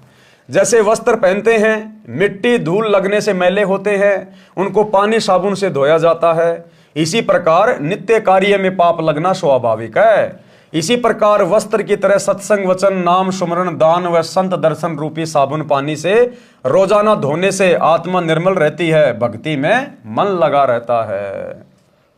अब देखो भाई और बहनों, वर्तमान में हम सभी सत्सेवक भाई बहन, हम ना किसी आश्रम में जाते, ना हम इन आश्रमों में जाके अपने गुरुदेव की गैर हाजिरी में किसी को ज्योति पाठ और दान का पैसा दे रहे। उसके बावजूद भी आप और हम भगत भाई बहनों की भक्ति इन आश्रम वालों से, गुरुदेव के परिवार वालों से, इन कोऑर्डिनेटरों से लाख गुना अच्छी चल रही है, लाख गुना अच्छी। गुरुजी के प्रति जो भाव हमारे हैं इनके वर्तमान में नहीं है। जो श्रद्धा गुरुदेव के प्रति आप और हमारी है इनकी नहीं है। मर्यादा तोड़ने से, कोई भी पाप करने से जितना हम सत्सेवक भाई बहन डरते हैं, ये लोग नहीं डरते, ये तो खुले सांड हो गए। जबकि हम दान भी नहीं कर रहे वर्तमान में। क्यों? क्योंकि वर्तमान में दान करें किसको, ये हमारी परीक्षा चल रही है। हम भाई बहन संकल्प कर लेते हैं, हमारे गुरु परमात्मा है, अंतर्यामी है, पूर्ण संत हैं, वे हमारे भाव देखकर हमारे दान को जो हम घर से कर लेते हैं, संकल्प करके, ज्योति पाठ करके, परमात्मा उसको स्वीकार कर लेते हैं। इसलिए हमारी आत्मा निर्मल है, हमारा मन निर्मल है, इसलिए हमारा भक्ति में मन लग रहा है। हम मर्यादा शौपन में भी तोड़ने की नहीं सोच सकते। हमें डर है, भय है कि कहीं गुरुदेव भगवान नाराज ना हो जाए, मेरी भक्ति बर्बाद ना हो जाए। तो उधर तो दान धर्म करते करते, लड्डू जलेबी बर्फी खाते खाते, सारे उल्टे कर्म करते करते भी उन लोगों का भाव नहीं बन रहा, अपने गुरु को इष्ट नहीं मान रहे, बात बात पे मर्यादा तोड़ रहे हैं। और इधर हम भाई बहन 10 साल हो गए आश्रमों का मुंह भी नहीं देख रहे, इन कुपात्रों को ज्योति पाठ का एक नया रुपया भी नहीं दे रहे, और फिर भी हमारी भक्ति दिन रात ऊपर की ओर बढ़ रही है। तो गुरुजी किसके साथ है? ज्ञान आधारी भगत के साथ है, मर्यादित भगत के साथ है। और जब दान धर्म करने का समय आएगा, जब हमारे गुरुदेव हमारे समक्ष आएंगे, आश्रम में आएंगे, जहां भी आएंगे, जितना हमारा सामर्थ्य है उससे कहीं ज्यादा दिल खोलकर अपने गुरुदेव के चरणों में अर्पित करेंगे। क्योंकि नियम है भक्ति का कि पात्र को पात्र विचार कहता ही दीजिए दान। तो भैया वर्तमान में तो सब कुपात्र हैं, सुपात्र तो जेल में बैठा हुआ है, उनके आने के बाद ही देंगे। उनके परिवार को, इन कोऑर्डिनेटरों को आश्रमों में जाके इन कुपात्रों को दान धर्म देकर हम अपने कर्म नहीं फोड़ सकते, परीक्षा के समय में गुरुजी को नाराज नहीं कर सकते। कबीर जो धन पाए न धर्म करत, ना ही सदव्यवहार, सो प्रभु के चोर हैं फिरते मारो मार। जो धन परमात्मा ने मानव को दिया है उसमें से जो दान नहीं करते और ना अच्छा आचरण करते हैं वे परमात्मा के चोर हैं, जो माया जोड़ने की धुन में मारे मारे फिरते हैं। संत गरीबदास जी ने भी कहा है कि जिन हर की चोरी करी और गए राम गुण भूल, ते विदना बागुल किए रहे उर्द मुखजूल। यही प्रमाण गीता अध्याय 3 श्लोक 10 से 13 में कहा है कि जो धर्म कर्म नहीं करते, जो परमात्मा द्वारा दिए धन से दान आदि धर्म कार्य नहीं करते, वे तो चोर हैं। वे तो अपना शरीर पोषण करने के लिए अन्न पकाते हैं, धर्म में नहीं लगाते, वे तो पाप ही खाते हैं। बच्चों को शिक्षा अवश्य दिलानी चाहिए। बच्चों को भगत ने शिक्षा अवश्य दिलानी चाहिए। या कौन सी शिक्षा की बात हो रही है? धार्मिक शिक्षा की। यानी बच्चों को सतगुरु से उपदेश दिलाना चाहिए, यह धार्मिक शिक्षा है। सत्संग सुनाना चाहिए, यह धार्मिक शिक्षा है। क्या कह रहे हैं परमात्मा? बच्चों को शिक्षा अवश्य दिलानी चाहिए। कबीर मात पिता सो शत्रु हैं, बाल पढ़ावे नाही, हंसन में बगुला यथा तथा अनपढ़ सो पंडित माही। भावार्थ, जो माता पिता अपने बच्चों को पढ़ाते नहीं, वे अपने बच्चों के शत्रु हैं। अशिक्षित व्यक्ति शिक्षित व्यक्तियों में ऐसा होता है जैसे हंस पक्षियों में बगुला। अब देखो क्या लिख रहे हैं गुरुदेव, यहां पढ़ाने का तात्पर्य धार्मिक ज्ञान कराने से है, सत्संग आदि सुनने से है। ये नहीं कि यार गुरुजी ने कह दिया अब तो मैं मेरे बच्चे को इंजीनियर बनाऊंगा, डॉक्टर बनाऊंगा, वकील बनाऊंगा। तुम जो मर्जी बना लो अपनी तरफ से, लेकिन गुरुदेव का आदेश है धार्मिक शिक्षा, सत्संग सुनाना, गुरुदेव की पुस्तकें पढ़ाना। यह धार्मिक शिक्षा है। ये सांसारिक शिक्षा चाहे पढ़ो ना पढ़ो, इसका कोई यूज नहीं है। ये धार्मिक शिक्षा मुख्य है, जिससे हमें परमात्मा मिलेगा, मोक्ष मिलेगा। ये सांसारिक शिक्षा पढ़ पढ़ के बड़े बड़े राजा महाराजा बन के आज वो कुत्ते बन के फिर रहे हैं, गधे बन के फिर रहे हैं। रोडों पे इनकी मूर्तियां लग रही हैं, साल में एक बार साफ करते हैं, बाकी धूल मिट्टी जम रही है, कौवा बीट करता बैठ के। सांसारिक शिक्षा ले लेके अपना नाम करके जो शरीर छोड़ के चले गए बिना भक्ति के, आज उनकी बाहर भी दुर्गति और उनकी मूर्तियों की भी दुर्गति। तो यह धार्मिक शिक्षा की बात हो रही है। अपने बच्चे को अगर आप अक्षर ज्ञान करवाना चाहते हैं तो केवल 8वीं 10वीं तक पढ़ाइए, यदि आप भगत हैं तो। देखो, जिसको ज्ञान नहीं है, जो उपदेशी नहीं है, वो तो जो मर्जी अपने बच्चे को चाहे राष्ट्रपति बनाओ, हमें कोई लेना देना नहीं। यहां भक्तों की बात हो रही है, क्योंकि भक्तों को फिर ज्ञान हो जाता है कि गुरुदेव ने शिक्षा क्यों दी है। आज से पहले शिक्षा क्यों नहीं थी? 1950 से पहले शिक्षा घर घर में क्यों नहीं थी? लाखों साल बीत गई सतयुग से लेकर आज तक, शिक्षा क्यों नहीं दी भगवान ने? ये वर्तमान समय में क्यों दी पिछली पीढ़ी में? क्योंकि वर्तमान में परमात्मा ने अक्षर ज्ञान करवा के शास्त्रों को दिखा दिखा के अपनी पहचान करवानी थी। हमारी आत्मा को दृढ़ करना था कि सतगुरु ही परमात्मा होता है और परमात्मा की भक्ति कितनी आवश्यक है। अब हमें पता चल गया तो हमारे बच्चों को, हमारे पोतों को, पोतियों को तो ऑटोमेटिक ही पता चलेगा। जो हम भक्ति करेंगे वो ही हमारे पीछे पीछे वो करेंगे। अरे भैया, हम छोटे छोटे बचपन में थे, हम कौन सा ब्रह्मा विष्णु महेश से मिलके आए थे? हम कौन सा स्वर्ग देख के आए हैं? हमारी क्या रिश्तेदारी है ब्रह्मा विष्णु महेश से? हमारे घर में हमारे बाप दादा, हमारे रिश्तेदार जो भक्ति कर रहे थे, देखा देखी हम भी करने लग गए। हमने कौन सी रामायण पढ़ी थी, कौन सी गीता पढ़ी थी? घर वालों को देख के उनको भगवान मान लिया। तो ऐसे ही आने वाले समय में हमारे बच्चे, हमारी जो नस्लें होंगी, वो हमारे को देख के भक्ति करेंगी। तो हम यदि सही रास्ते पे लग गई तो बच्चे तो ऑटोमेटिक लग जाएंगे। तो अपने बच्चों को केवल बेसिक शिक्षा दीजिए, सांसारिक शिक्षा, लिखाई पढ़ाई केवल बेसिक 8वीं 10वीं करवाइए, इससे ज्यादा ना करवाइए। अगर आप भगत होकर अपने बच्चे को नौकरी के लिए पढ़ा रहे हैं तो आपसे बड़ा मंदबुद्धि भगत दुनिया में कोई दूसरा नहीं है। यदि किसी व्यक्ति को आध्यात्मिक ज्ञान नहीं है तो वह शुभ अशुभ कर्मों को नहीं जान पाता, जिस कारण से वह पाप करता रहता है, शराब पीता है, मांस खाता है, चोरी ठगी करता है। और जो सत्संग सुनते हैं उनको संपूर्ण कर्मों का तथा अध्यात्म का ज्ञान हो जाता है, वह कभी पाप नहीं करता। वह हंस पक्षी जैसा है जो सरोवर से केवल मोती खाता है, यानी केवल शुभ कर्म ही करता है। जीव जंतु मछली आदि आदि नहीं खाता। इसके विपरीत अध्यात्म ज्ञानहीन व्यक्ति बुगले पक्षी जैसा स्वभाव का होता है। बुगला पक्षी मछली, कीड़े मकोड़े आदि आदि जल के जंतु खाता है। शरीर के दोनों हंस पक्षी तथा बगुला पक्षी एक जैसे आकार तथा सफेद रंग के होते हैं। शरीर से तो भगत भी वैसा और जगत वाला भी ऐसा, लेकिन उसके कर्मों में अंतर होता है रात दिन का। जिस प्रकार बगुला और हंस पक्षी दोनों दिखने में एक जैसे लगते हैं, लेकिन जब वो खाते हैं तब पता चलता है उनकी खुराक क्या है। तो इंसान तो सब एक जैसी हैं, चाहे कोई भक्ति करो ना करो, लेकिन उनके कर्मों से पता चलता कि कौन भगत है और कौन अभगत है। उनको देखकर नहीं पहचाना जा सकता, उनके कर्मों से पता चलता है। इसी प्रकार तत्व ज्ञान युक्त व्यक्ति शुभ कर्मों से तथा तत्व ज्ञानहीन व्यक्ति अशुभ कर्मों से पहचाना जाता है। तो आज सतगुरुदेव की संगत में जो 2 पार्ट हो चुके हैं, सतसेवक वर्सेज सतलोक आश्रम मैनेजमेंट, आज इनके कुकर्मों से पहचान हो रही है कि संत रामपाल जी के असली भगत कौन है और नकली दिखावटी भगत कौन है। तो हम सतसेवक भैया शुभ कर्म करते हैं, और शुभ कर्म वो हैं जो हमारे गुरुदेव ने भक्ति पर करने के लिए बता दिए। पांचू यज्ञ ये शुभ कर्म है, मर्यादा ये शुभ कर्म है। ये गंदी राजनीति, स्टेडियम बनाना, आरक्षणों में जाना, गुंडों की सीबीआई जांच, जाटों की धर्मशाला, स्टेडियम बनाना, आश्रम में हॉस्पिटल बनाना, आश्रम पे आश्रम खोलना, दुनिया भर के आश्रम में पाखंड करना, राजनेताओं के तलवे चाटना, रैलियों में धक्के खाना, ये भक्ति मार्ग में शुभ कर्म नहीं है, ये तो कर्म फोड़ने वाले अशुभ कर्म है।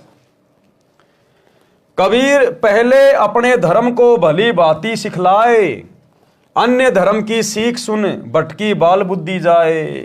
यानी अपने बच्चों को अपने धर्म कर्म के विषय में, भक्ति मार्ग के विषय में अच्छे से शिक्षा देनी चाहिए। बच्चों को या परिवार के अन्य सदस्यों को पहले अपने धर्म का ज्ञान पूर्ण रूप से करवाना चाहिए कि भैया वर्तमान में अपने गुरुजी के अलावा धरती पे कोई सत भक्ति नहीं है।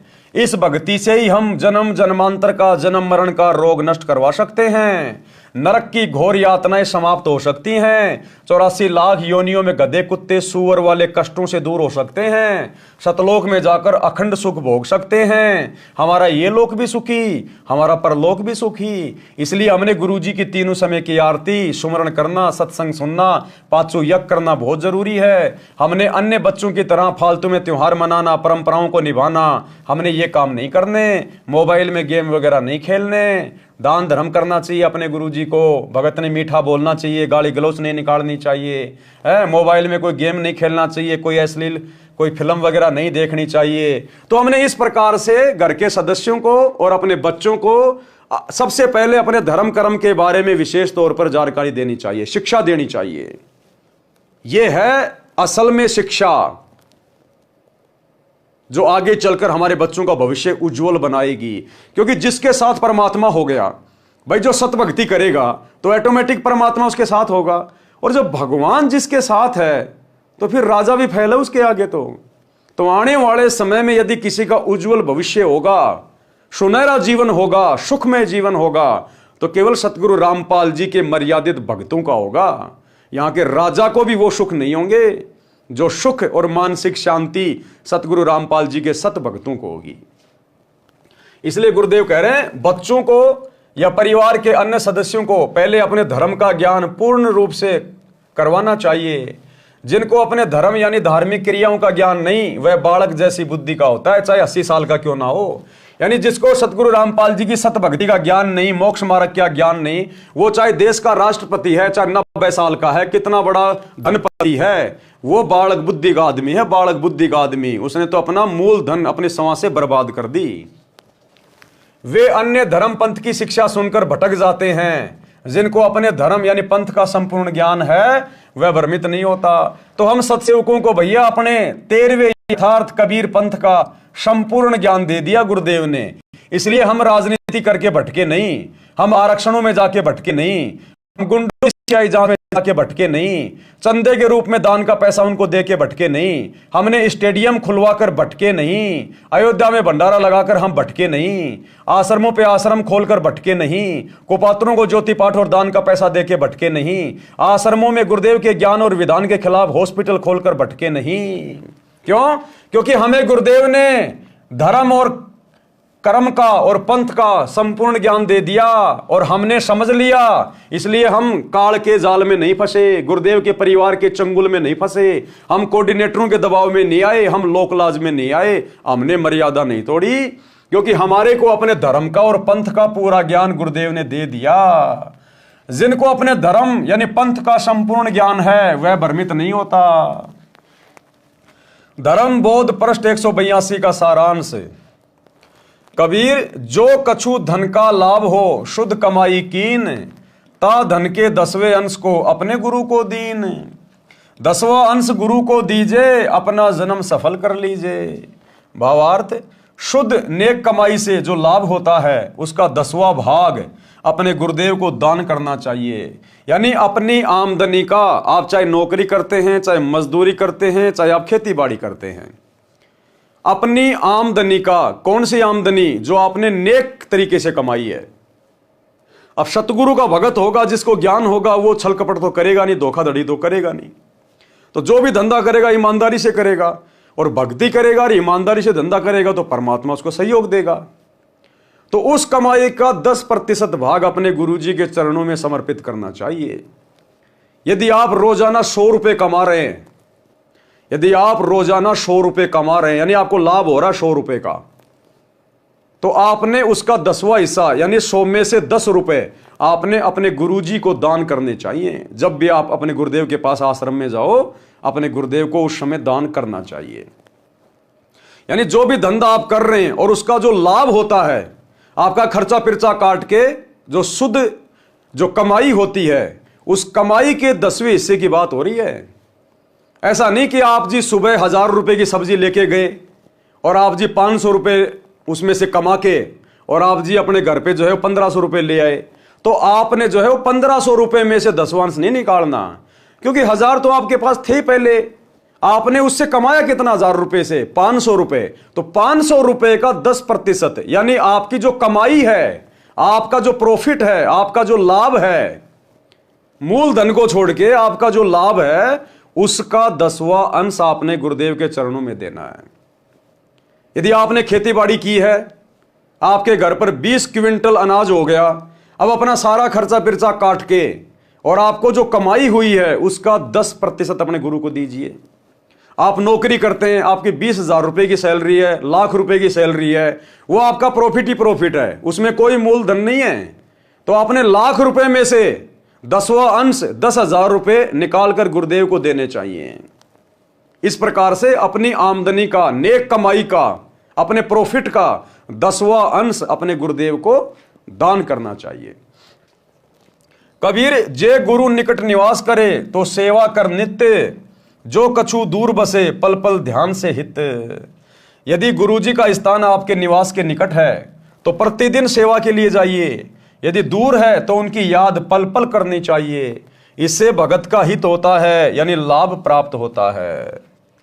कबीर, छठे मास गुरु दर्श करंते कभू न चूको हंस, गुरु दरस अरु सत्संग विचार सो उदरे जात है वंश। कबीर, छठे मास ना कर सके वर्ष में करो धाय, वर्ष में दर्श नहीं करे तो भगत साकट ठहराए। जो 1 साल में भी अपने गुरुजी के दर्शनों को नहीं जाता है, जहां उनके गुरुदेव हैं, अब वर्तमान में हमारे गुरुदेव हिसार जेल में बैठे हैं, उनके दर्शन ना कर पाना हमारी मजबूरी है। तो ऐसे समय में भाई और बहनों हमें दोष नहीं लगता।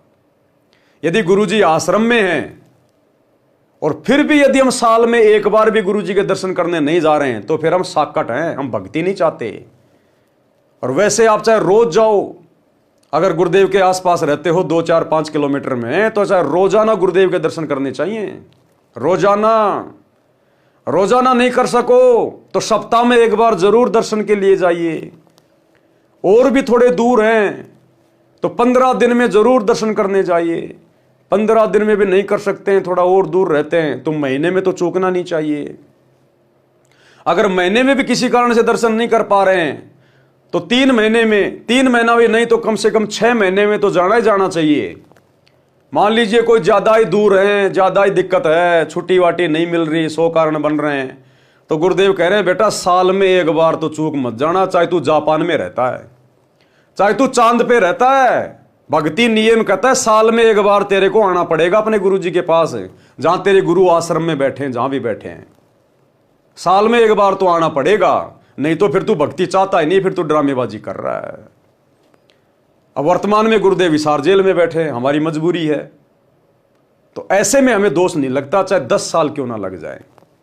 तो ये जितनी भी वाणियां हैं, जो ये प्रकरण है, इसको गुरुदेव भगवान ने बड़े अच्छे से अपने एक 4-5 मिनट के सत्संग में समझाया है। हम वो सत्संग सुन लेते हैं, आपकी सारी शंकाओं का समाधान हो जाएगा। उसमें यह समाधान भी हो जाएगा कि जैसे वर्तमान में गुरुदेव हिसार जेल में बैठे हैं, हम तो उनके दर्शन ही नहीं कर पा रहे, कई साल हो गई, तो क्या हमें दोष लगेगा? तो उसका भी समाधान गुरुदेव ने उसमें कर रखा है कि बच्चों, जब मैं रोहतक की जेल में गया था करोथा कांड के सिलसिले में 21 महीने, जब बाहर आया मैंने सत्संग सुनाया तो कई भक्तों को शंका हो गई कि गुरुजी हम तो आपके 21 महीने दर्शन नहीं कर पाए, फिर हमारा तो नामखंड हो गया होगा, क्योंकि आप कह रहे हैं साल में एक बार जरूर दर्शन करने चाहिए। तो गुरुदेव ने कहा कि बच्चों, ऐसी परिस्थितियों में नामखंड नहीं होता। आप तो चाह रहे थे गुरुजी के दर्शन करना, लेकिन आपकी मजबूरी थी, इसलिए ऐसी स्थिति में नामखंड नहीं होता। जब गुरुजी सामान्य स्थिति में हो, आश्रम में हो, उस समय यदि आप 1 साल में नहीं आते हो तो आपको नाम रहित माना जाएगा। सुनिए सत्संग। परमात्मा बार बार प्रार्थना करते हैं कि संत मिलन को चालियो, दिन में कई कई बारे, आसोज के में जो ये गणा करें उपकार। भाई कई बार ना जा सके तो संत दर्श 2 बखत कर ले, कह कबीर संत दर्श ते यू काल दगा ना दे। 2 बखत भी ना कर सके तो दिन में कर एक बार, कह कबीरता दास का बेड़ा हो जा पार। फिर परमात्मा बताते हैं कि एक बार भी नहीं कर सकता है, दूरी ज्यादा हो जाती है, तो कहते हैं सप्ताह में एक बार अवश्य कोशिश कराने की। सप्ताह में भी नहीं बात बनती है, ज्यादा दूरी है, तो पक्ष यानी 15वें दिन पक्ष अवश्य। उससे भी दूरी है तो फिर 1 महीने में अवश्य दर्शन करने की चेष्टा कर, अवश्य पहुंच। और फिर भी कुछ ज्यादा ही विदेश दूर चला गया है तो 6 महीने तक चूकिए मत। और भी ज्यादा कोई मजबूरी या दूर चला गया है तो 1 वर्ष में संत के दर्शन के लिए अवश्य आइए। और दूर रहते हुए फिर कैसी भावना रखे? लाख कोस जो गुरु बसे और शेष समुद्रा तीर, एक पलक भूले नहीं जो गुण हो शरीर। कहते हैं गुरुजी चाहे लाख कोस की दूरी पर बैठे हैं लेकिन दिल से दूर नहीं होने चाहिए। तो 1 साल में कोस अवश्य पहुंचना चाहिए। अब यहां भक्तों के शंका आती है कि गुरुजी अब 1.25 वर्ष तक अज्ञात रहे, दर्शन नहीं हो सके, तो क्या हमारे ऊपर क्या हमारा जो नाम तो फिर खंड नहीं हो गया है? ऐसा कुछ नहीं है। ये लीला परमात्मा की है। जैसे कोई एक्सीडेंट हो जाता है और भाई उसमें टांग टूट जा, प्लास्टर बांधे रहना पड़ता है और चारपाई पे लेटा पड़ा रहना होता है। लेकिन जब ठीक हो जाए, जब थोड़ा ही पड़ा रहना है, फिर तो काम करे, घूमे, फिर अपने सारे कार्य सुचारू करे। तो ये कोई लीला है परमात्मा की, इनमें ऐसा कोई दोष नहीं आता। क्योंकि आप तो रो रहे थे, आप गुरु जी से दूर नहीं थे, आपकी आत्मा तड़फ रही थी और उन नादान लोगों ने स्वयं भी पाप कमा लिया जिन्हें हमारा विरोध करके ये ऐसा झूठा केस बनाकर परमात्मा के कुत्तों को सजा उन्होंने हमारे को प्रताड़नाएं दी है, जेल में डाला। अब मुझे इस बात का डर है कि उन गेला के बनेगी। तो क्या कह रहे हैं गुरुदेव? वर्ष में दर्श नहीं करे सो भगत साकट ठहराए, कबीर जय गुरु पर लोक गमन करे सीख मानियो शीस। यदि आपके गुरुदेव परलोक गमन कर जाते हैं, सतलोक में चले जाते हैं, पहली बात तो भैया वर्तमान कलयुग की बिचली पीढ़ी में उन आत्माओं के सौभाग्य का कुछ कहा ही नहीं जा सकता जो अपने गुरुजी के रहते सहते अपनी भक्ति सफल करके सतलोक चले जाएंगे। और मान लीजिए किसी कारण से हम यहां रह गए, अब हमारा समय नहीं आया, भक्ति पूरी हुई नहीं है, और यदि हमसे पहले गुरुदेव सतलोक चले गए, आज जिस रूप में गुरुदेव आए हुए हैं, यदि अपने लोक में चले जाते हैं, प्रस्थान कर जाते हैं सतलोक को, और हम यदि रह जाते हैं, तो उसके बाद हमने क्या सावधानी बरतनी है। कबीर जय गुरु परलोक गमन करे, यानी सतलोक चले जाएं, सीख मानिए शीस। उसके बाद हमने केवल गुरु जी की शिक्षाओं पे चलना है, उनकी प्रत्येक मर्यादा में रहकर, प्रत्येक आज्ञा का पालन करके, जो उन्होंने हमें बताया, समझाया, सिखाया, जिस कारण से मोक्ष होगा, हमने उनकी प्रत्येक मर्यादाओं को, उनकी आज्ञा मानकर हमने आज जीवन करते रहना। नाम को खंड नहीं होने देना, मर्यादा नहीं टूटनी चाहिए। केवल गुरु की आज्ञा की बात हो रही है, किसी भगत की देखा देखी नहीं करना, गुरु के परिवार की बातें मान के नहीं चलना, किसी कोऑर्डिनेटर की बातों में आके नहीं भक्ति करनी। गुरु के ज्ञान आधार से तोल लेना। आपको जो मर्जी कोई आज्ञा दे, कोई आदेश दे, कुछ भी कहे, उसके आदेश को अपने गुरुजी के सत्संग से विचार कर लेना कि यह सही है या गलत है, उसके बाद ही भक्ति पे वो कदम आगे रखना। तो कहते हैं कबीर जय गुरु सतलोक गमन करे, सीख मानिए शीस, और हरदम गुरु को साथ जानकर सुमरो नित जगदीश। और हमेशा अपने गुरुजी को शब्द रूप में अपने साथ में मानिए कि मेरे गुरुजी गए कहीं नहीं है, ये तो शब्द स्वरूपी राम है, ये कहां जाएंगे, इनका एक पैर सतलोक में, एक पैर इस पृथ्वी लोक पर। अगर गुरु पृथ्वी छोड़ के चला गया तो जीव भक्ति कर ही नहीं सकता। कहते हैं आग लगी आकाश में, झड़झड़ पड़े अंगार, और सतगुरु ना हो धरती पर तो जल मरे संसार। तो सतगुरु हमेशा हमारे साथ में रहेंगे। ये तो काल लोक के नियम अनुसार, विधान अनुसार जो स्वयं इस परमात्मा ने बनाया है कि यहां ना कोई अमर है ना कोई अमर रहेगा, ये तो मृत्यु लोक है। और हमारे गुरुदेव भी एक संत की भूमिका कर रहे हैं, एक इंसान रूप में आके संत की भूमिका कर रहे हैं। तो इंसान की जितनी उम्र होती है उस उम्र को पूरा करके गुरुदेव ने भी यहां की मर्यादाओं को बनाए रखते हुए यहां से जाना पड़ता है। तो गुरुदेव के जाने के बाद हमने उनकी प्रत्येक आज्ञा और मर्यादा में रह के भक्ति करनी है। एक क्षण के लिए भी हमारे अंदर यह भाव नहीं आना चाहिए कि मेरे गुरुजी मुझे छोड़ के गए। अगर यह मन में आ गया, आंखों से आंसू भी आ गए आपके, किस बात को लेकर कि गुरुजी छोड़ के चले गए, गुरुजी छोड़ के चले गए, इस बात को लेकर आंखों में आंसू नहीं आने चाहिए। बाकी गुरुजी के प्रेम में चाहे लाख रो, दिन रात रो, उससे हमारी भक्ति बढ़ेगी। और अगर यह सोचकर कि अब मेरा क्या होगा, हे भगवान मैं सतलोक जा पाऊंगा नहीं जा पाऊंगा, गुरुजी तो गए, ये लो अब क्या होगा, तो फिर वो भगत फैल है।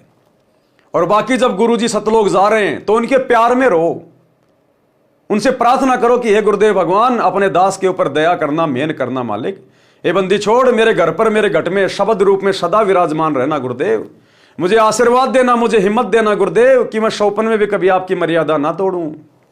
हे परमात्मा मुझ नीच पर विशेष दया रखना।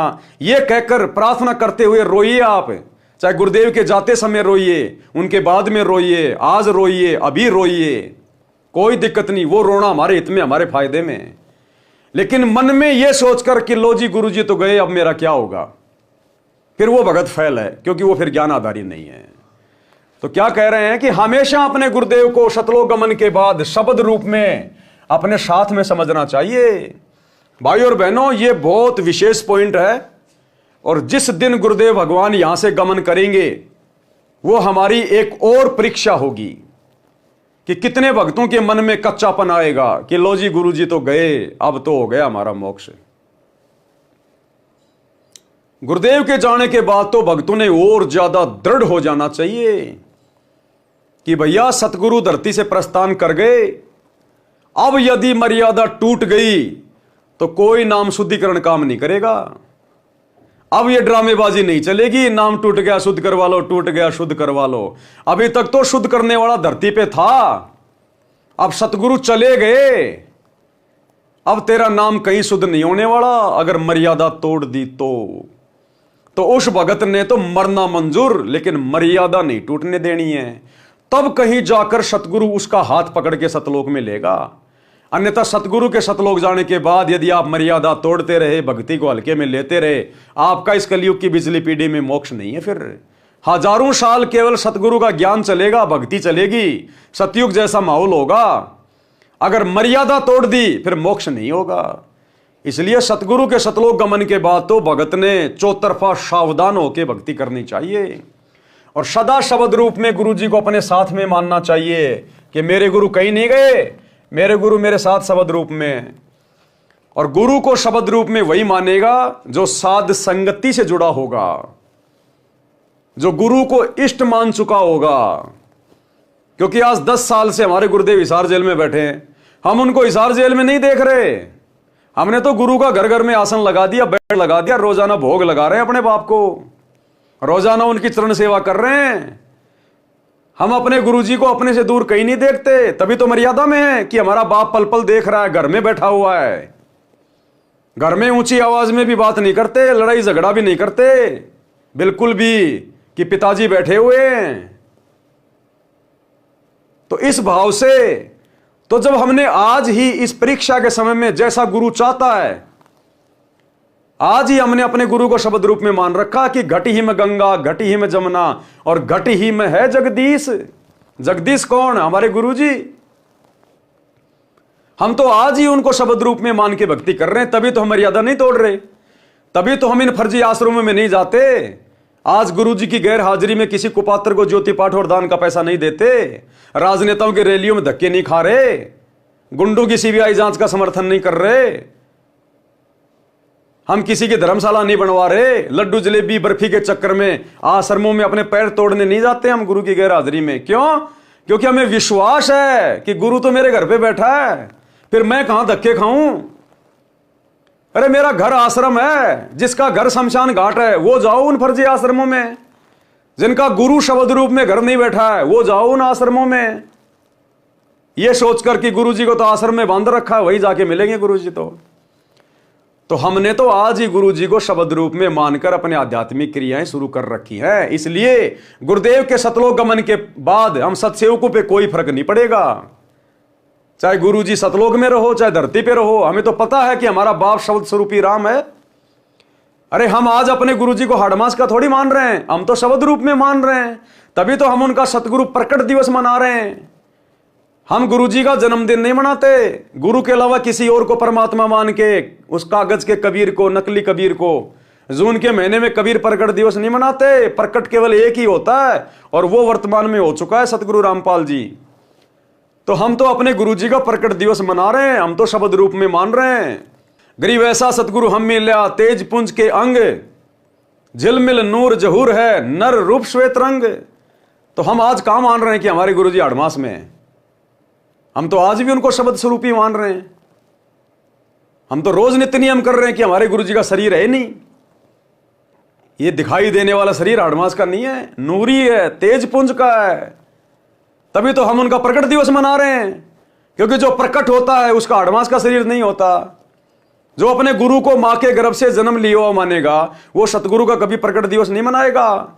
तो हम सत्सेवक तो सतगुरु का 8 सितंबर के दिन प्रकट दिवस मनाते हैं, उनको प्रकट हुआ जानकर। तो प्रकट कौन होगा? जो शब्द स्वरूपी होगा। तो हमने तो आज ही गुरु जी को घर में शब्द स्वरूपी मान के विराजमान कर लिया, अपने घर में और घट में। तो हमें तो टेंशन होगी नहीं। हमारे लिए तो चाहे गुरु जी रोज आओ, हमें टेंशन ही नहीं है। हम गुरु जी को जेल में नहीं देख रहे, हम गुरु जी को अपने घर पे देख रहे हैं। और पल पल हमारा गुरु हमारे साथ में, पल पल। अगर हमारे साथ में गुरु ना हो, इस रजोगुण से दूर होना ब्रह्मा विष्णु महेश की बस की बात नहीं। ये जवान सत्सेवक कहां से हो जाएंगे? आपस में भाई बहन के रिश्ते कायम हो गए पति और पत्नी में, ये सतगुरु की उपस्थिति के बिना नहीं हो सकता। मर्यादाओं के लिए इस कदर संघर्ष करना सतगुरु की विशेष उपस्थिति और आशीर्वाद के बिना नहीं होता। तो सतगुरु जेल में नहीं बैठा, सतगुरु तो हमारे घरों पे बैठा है। तो साध संगति से जुड़े हुए जो भाई बहन होंगे वो अंत में धोखा नहीं खाएंगे, जब गुरुदेव यहां से लीलामय रूप से जाएंगे अपने लोक को, सतलोक को। और जो आश्रमों से जुड़े हुए हैं, लड्डू जलेबी खाते रहे, ज्ञान को आधार बनाए नहीं, वो भैया फिर ऊपर मुंह कर करके रोएंगे जैसे गिद्ध रोता है रात को, क्योंकि उनको ज्ञान है ही नहीं। उन्होंने कभी गुरु को भगवान मान के भक्ति की नहीं, उन्होंने गुरु को हाड़मास के शरीर में माना। तो उनकी फिर ये पतली हालत हो जाएगी उस समय।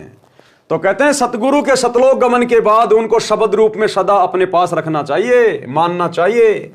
हरदम गुरु को साथ जानकर सुमरो नित जगदीश, यानी रोजाना अपनी 3 समय की आरती, सत्संग सुनना, सुमरण करना, 5 यज्ञ करना अपना जारी रखें।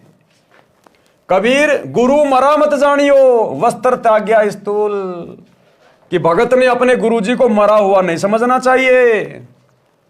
अगर अपने गुरु को मरा हुआ जान लिया तो भगत जन्म मरण में रहेगा, क्योंकि हम तो अविनाशी की भक्ति करके अविनाशी पद को प्राप्त करेंगे। और जन्म मरण वाले सतगुरु को यदि हमने ये मान लिया कि हमारे गुरुजी का तो जन्म हुआ है, हमारा गुरुजी तो मर गया, हम जिंदगी में कभी जन्म मरण से दूर नहीं हो सकते। तो गुरु को अविनाशी भी केवल सत्सेवकों ने माना है कि ना सतगुरु जननी जने और जाके माना बाप, पिंड ब्रह्मंड से रहित है ना वहां तीनों ताप। तो कहते हैं गुरु को मरा मत जानिए, वस्त्र त्याग्या स्थूल, और सूक्ष्म देही गमन करी खिला अमर वह फूल। कबीर सतलोक में बैठकर गुरु निरखे तो है, गुरु तजना और मानियो अध्यात्म हानि होए। कि भैया सतलोक गमन करने के बाद सतलोक में बैठा बैठा तेरा गुरु तुझे पल पल देख रहा है।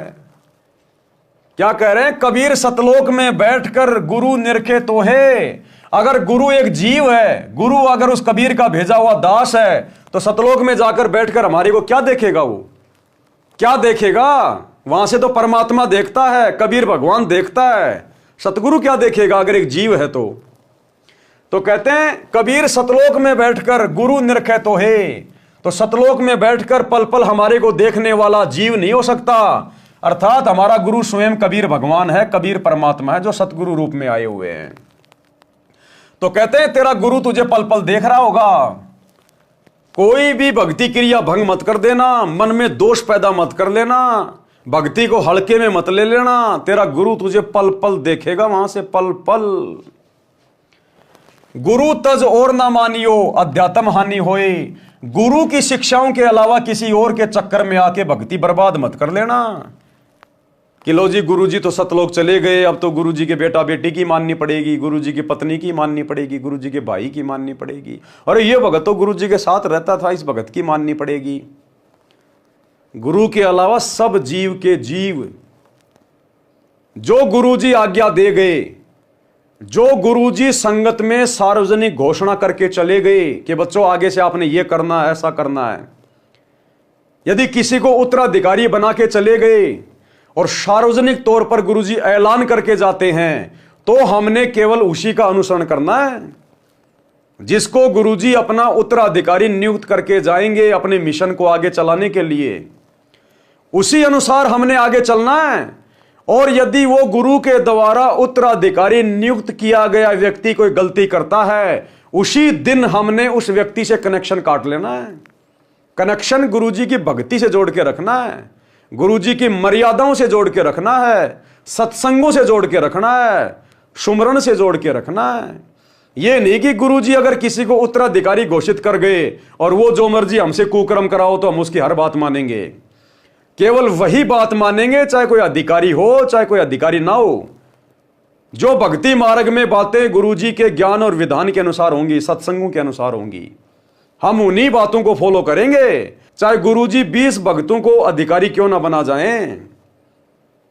एक भी बात यदि उनकी गुरुजी के ज्ञान और विधान के खिलाफ मिली, हम उस बात को हरगिज फॉलो नहीं करेंगे। हमारे लिए अंतिम विधान गुरुजी का सत्संग और गुरुजी की मर्यादा है। तो कहते हैं गुरु को तज, यानी गुरु को छोड़कर और की बात ना मानियो, अन्यथा अध्यात्म में हानि हो जाएगी। कबीर गुरु के शिष्य की जगदीश करे सहाय। गुरु के शिष्य की जगदीश यानी परमात्मा सहायता करता है। अब यहां तो जगदीश भी होई और भाई हमारा परमात्मा भी होई और हमारा सतगुरु भी होई। गुरु गोविंद दो नहीं भाई, जब तक दो समझोगे दो जग में जाई। ये तो लीला करता परमात्मा, भिन्न भिन्न समय में आके अपने आप को परमात्मा से अलग दर्शा के, क्योंकि डायरेक्ट कहे कि मैं परमात्मा हूं, मैं भगवान हूं, मैं कबीर हूं, तो कोई उसको मानता नहीं। इसलिए हर बार ये परमात्मा गुरु रूप में आता है, सतगुरु रूप में आता है और अपने से अन्य किसी और को परमात्मा बताता है कि परमात्मा तो सतलोक में है, सत्य पुरुष है, ताकि लोग उनके ज्ञान को सुने। अगर डायरेक्ट कह दे कि मैं भगवान हूं तो कोई उनका सत्संग भी ना सुने। इसलिए अपने से अन्य को परमात्मा दर्शा के ये वाणी लिखी हुई है, जबकि गुरु स्वयं ही कबीर है, स्वयं परमात्मा, स्वयं ही सत्य पुरुष है। कबीर गुरु के शिष्य की जगदीश करे सहाय। अब बताओ, गुरु के भगत की, सतगुरु के भगत की जगदीश यानी परमात्मा क्यों सहायता करेगा? ऊपर तो साफ साफ लिखा हुआ है कि कबीर सतलोक में बैठकर गुरु निरखे तो है। जब गुरु खुद ही सतलोक में बैठ के देख रहा है तो सहायता भी तो कर सकता है। तो यहां हमने समझना होगा कि गुरु और सत्य पुरुष दोनों एक ही हैं। नाम जपे और दान धर्म में कभू न अलसाए। गुरुजी अपने जाने के बाद जो विधि बता के जाएंगे दान धर्म करने की, किसको करना है, कहां करना है, कैसे करना है, अधिकारी कौन है, उसी अनुसार हमने दान धर्म करना है। उसके अलावा किसी को 1 रुपया भी नहीं देना। कबीर जैसे रवि आकाश से सबके साथ रहाए, उष्णता और प्रकाश को दूर ही ते पहुंचाए। जैसे सूरज आकाश में है लेकिन सबके साथ में रहता है, उसका प्रकाश, उसकी वो ऊर्जा सबके पास पहुंच रही होती है। एक छोटा सा ऑडियो गुरुदेव का वर्तमान में हिसार जेल से भेजा हुआ। गुरुदेव ने स्पष्ट कर दिया कि वे कौन हैं। गुरुदेव कह रहे, बच्चों ये ना सोचना कि मैं इस मोबाइल से तुम्हें देख रहा हूं। यानी वीडियो कॉल हो रही थी हिसार जेल से आश्रम में। तो गुरुदेव ने कहा कि बच्चों ये ना समझना कि मैं एक कैमरे से देख सकता हूं, इस कैमरे के अलावा भी मैं सबको देख रहा हूं, सबको। इतनी शक्ति मेरे बंदी छोड़ ने मुझे दे दी है। जैसे सूर्य सबके साथ में रहता है, उसकी ऊर्जा, उसका प्रकाश सबके साथ में रहता है, ऐसे ही इस दास को और अपने परमात्मा को पल पल अपने साथ में समझना। यानी अपने आप को छुपाते हुए कह रहे कि इस दास को, रामपाल दास को और कबीर भगवान को, परमात्मा को, दोनों को अपने साथ समझना। तो हमें दोनों की जरूरत नहीं, हमें एक की जरूरत है, केवल अपने गुरु की, बस। क्योंकि हमारा गुरु ही हमारे लिए गोविंद है, परमात्मा है, भगवान है। तो एक छोटा सा ऑडियो जिसमें गुरुदेव ने स्पष्ट कर दिया कि पल पल देख रहा है परमात्मा। अरे जो सतलोक में बैठ के हमें यहां देख सकता है, क्या हिसार जेल में बैठ के नहीं देख रहा होगा? भगत की हर एक क्रिया पे नजर है, क्योंकि परीक्षा चल रही है। परीक्षा सुनिए। आशीर्वाद है मेरे बच्चों, सारे दिखाई देते हो, और अगर कैमरे से ना देखूं तो वैसे भी देख सकता हूं मेरे बच्चे। इतनी ताकत दे दी है मेरे बंदी छोड़ ने मेरे को। आप चिंता ना करो, जैसे सूर्य सबके साथ होता है ऐसे भगवान और दास को अपने साथ समझना। तो भाई और बहनों, हम तो इस प्रकार की ऑडियो को सुनकर बड़े डर कर भक्ति कर रहे हैं। हम सत्सेवक तो डर डर के भक्ति कर रहे हैं कि ये परम सत्य है। गुरु ने कह दिया चलो और अच्छा हुआ, लेकिन हम तो पहले से मान रहे हैं कि गुरु भैया पल पल देख रहा है, वो दिव्य दृष्टा है, अंतर्यामी है, स्वयं परमात्मा है, उसकी नजर से सृष्टि में कोई छुपा हुआ नहीं है। इसलिए हम सत्सेवक भाई बहन ये गंदी राजनीति करना, दुनियादारी करना हम नहीं करते ये सब काम। तो कहते जैसे सूरज आकाश से सबके साथ रहाए, उष्णता और प्रकाश को दूर ही ते पहुंचाए। कबीर ऐसे गुरु जहां बसे सब पर करे रजा, और गुरु समीप जानकर सकल विकार करत लजा। गुरु जी को अपने पास में समझकर, अपने साथ में समझकर जब तक हम भक्ति नहीं करेंगे, हम विषय विकारों से दूर नहीं हो सकते।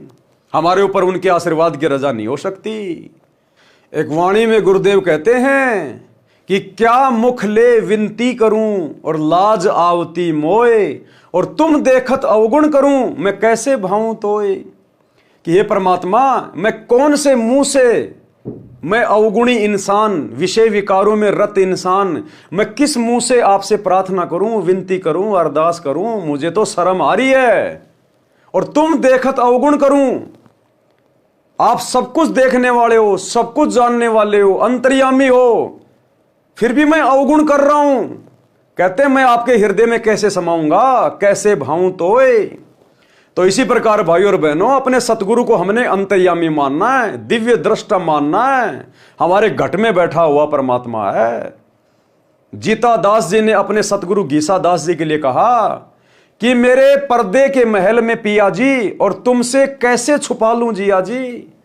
कि हे गुरुदेव, आप तो मेरे महल में, मेरे हृदय में बैठे हुए हो, मैं भला आपसे क्या छुपा सकता हूं।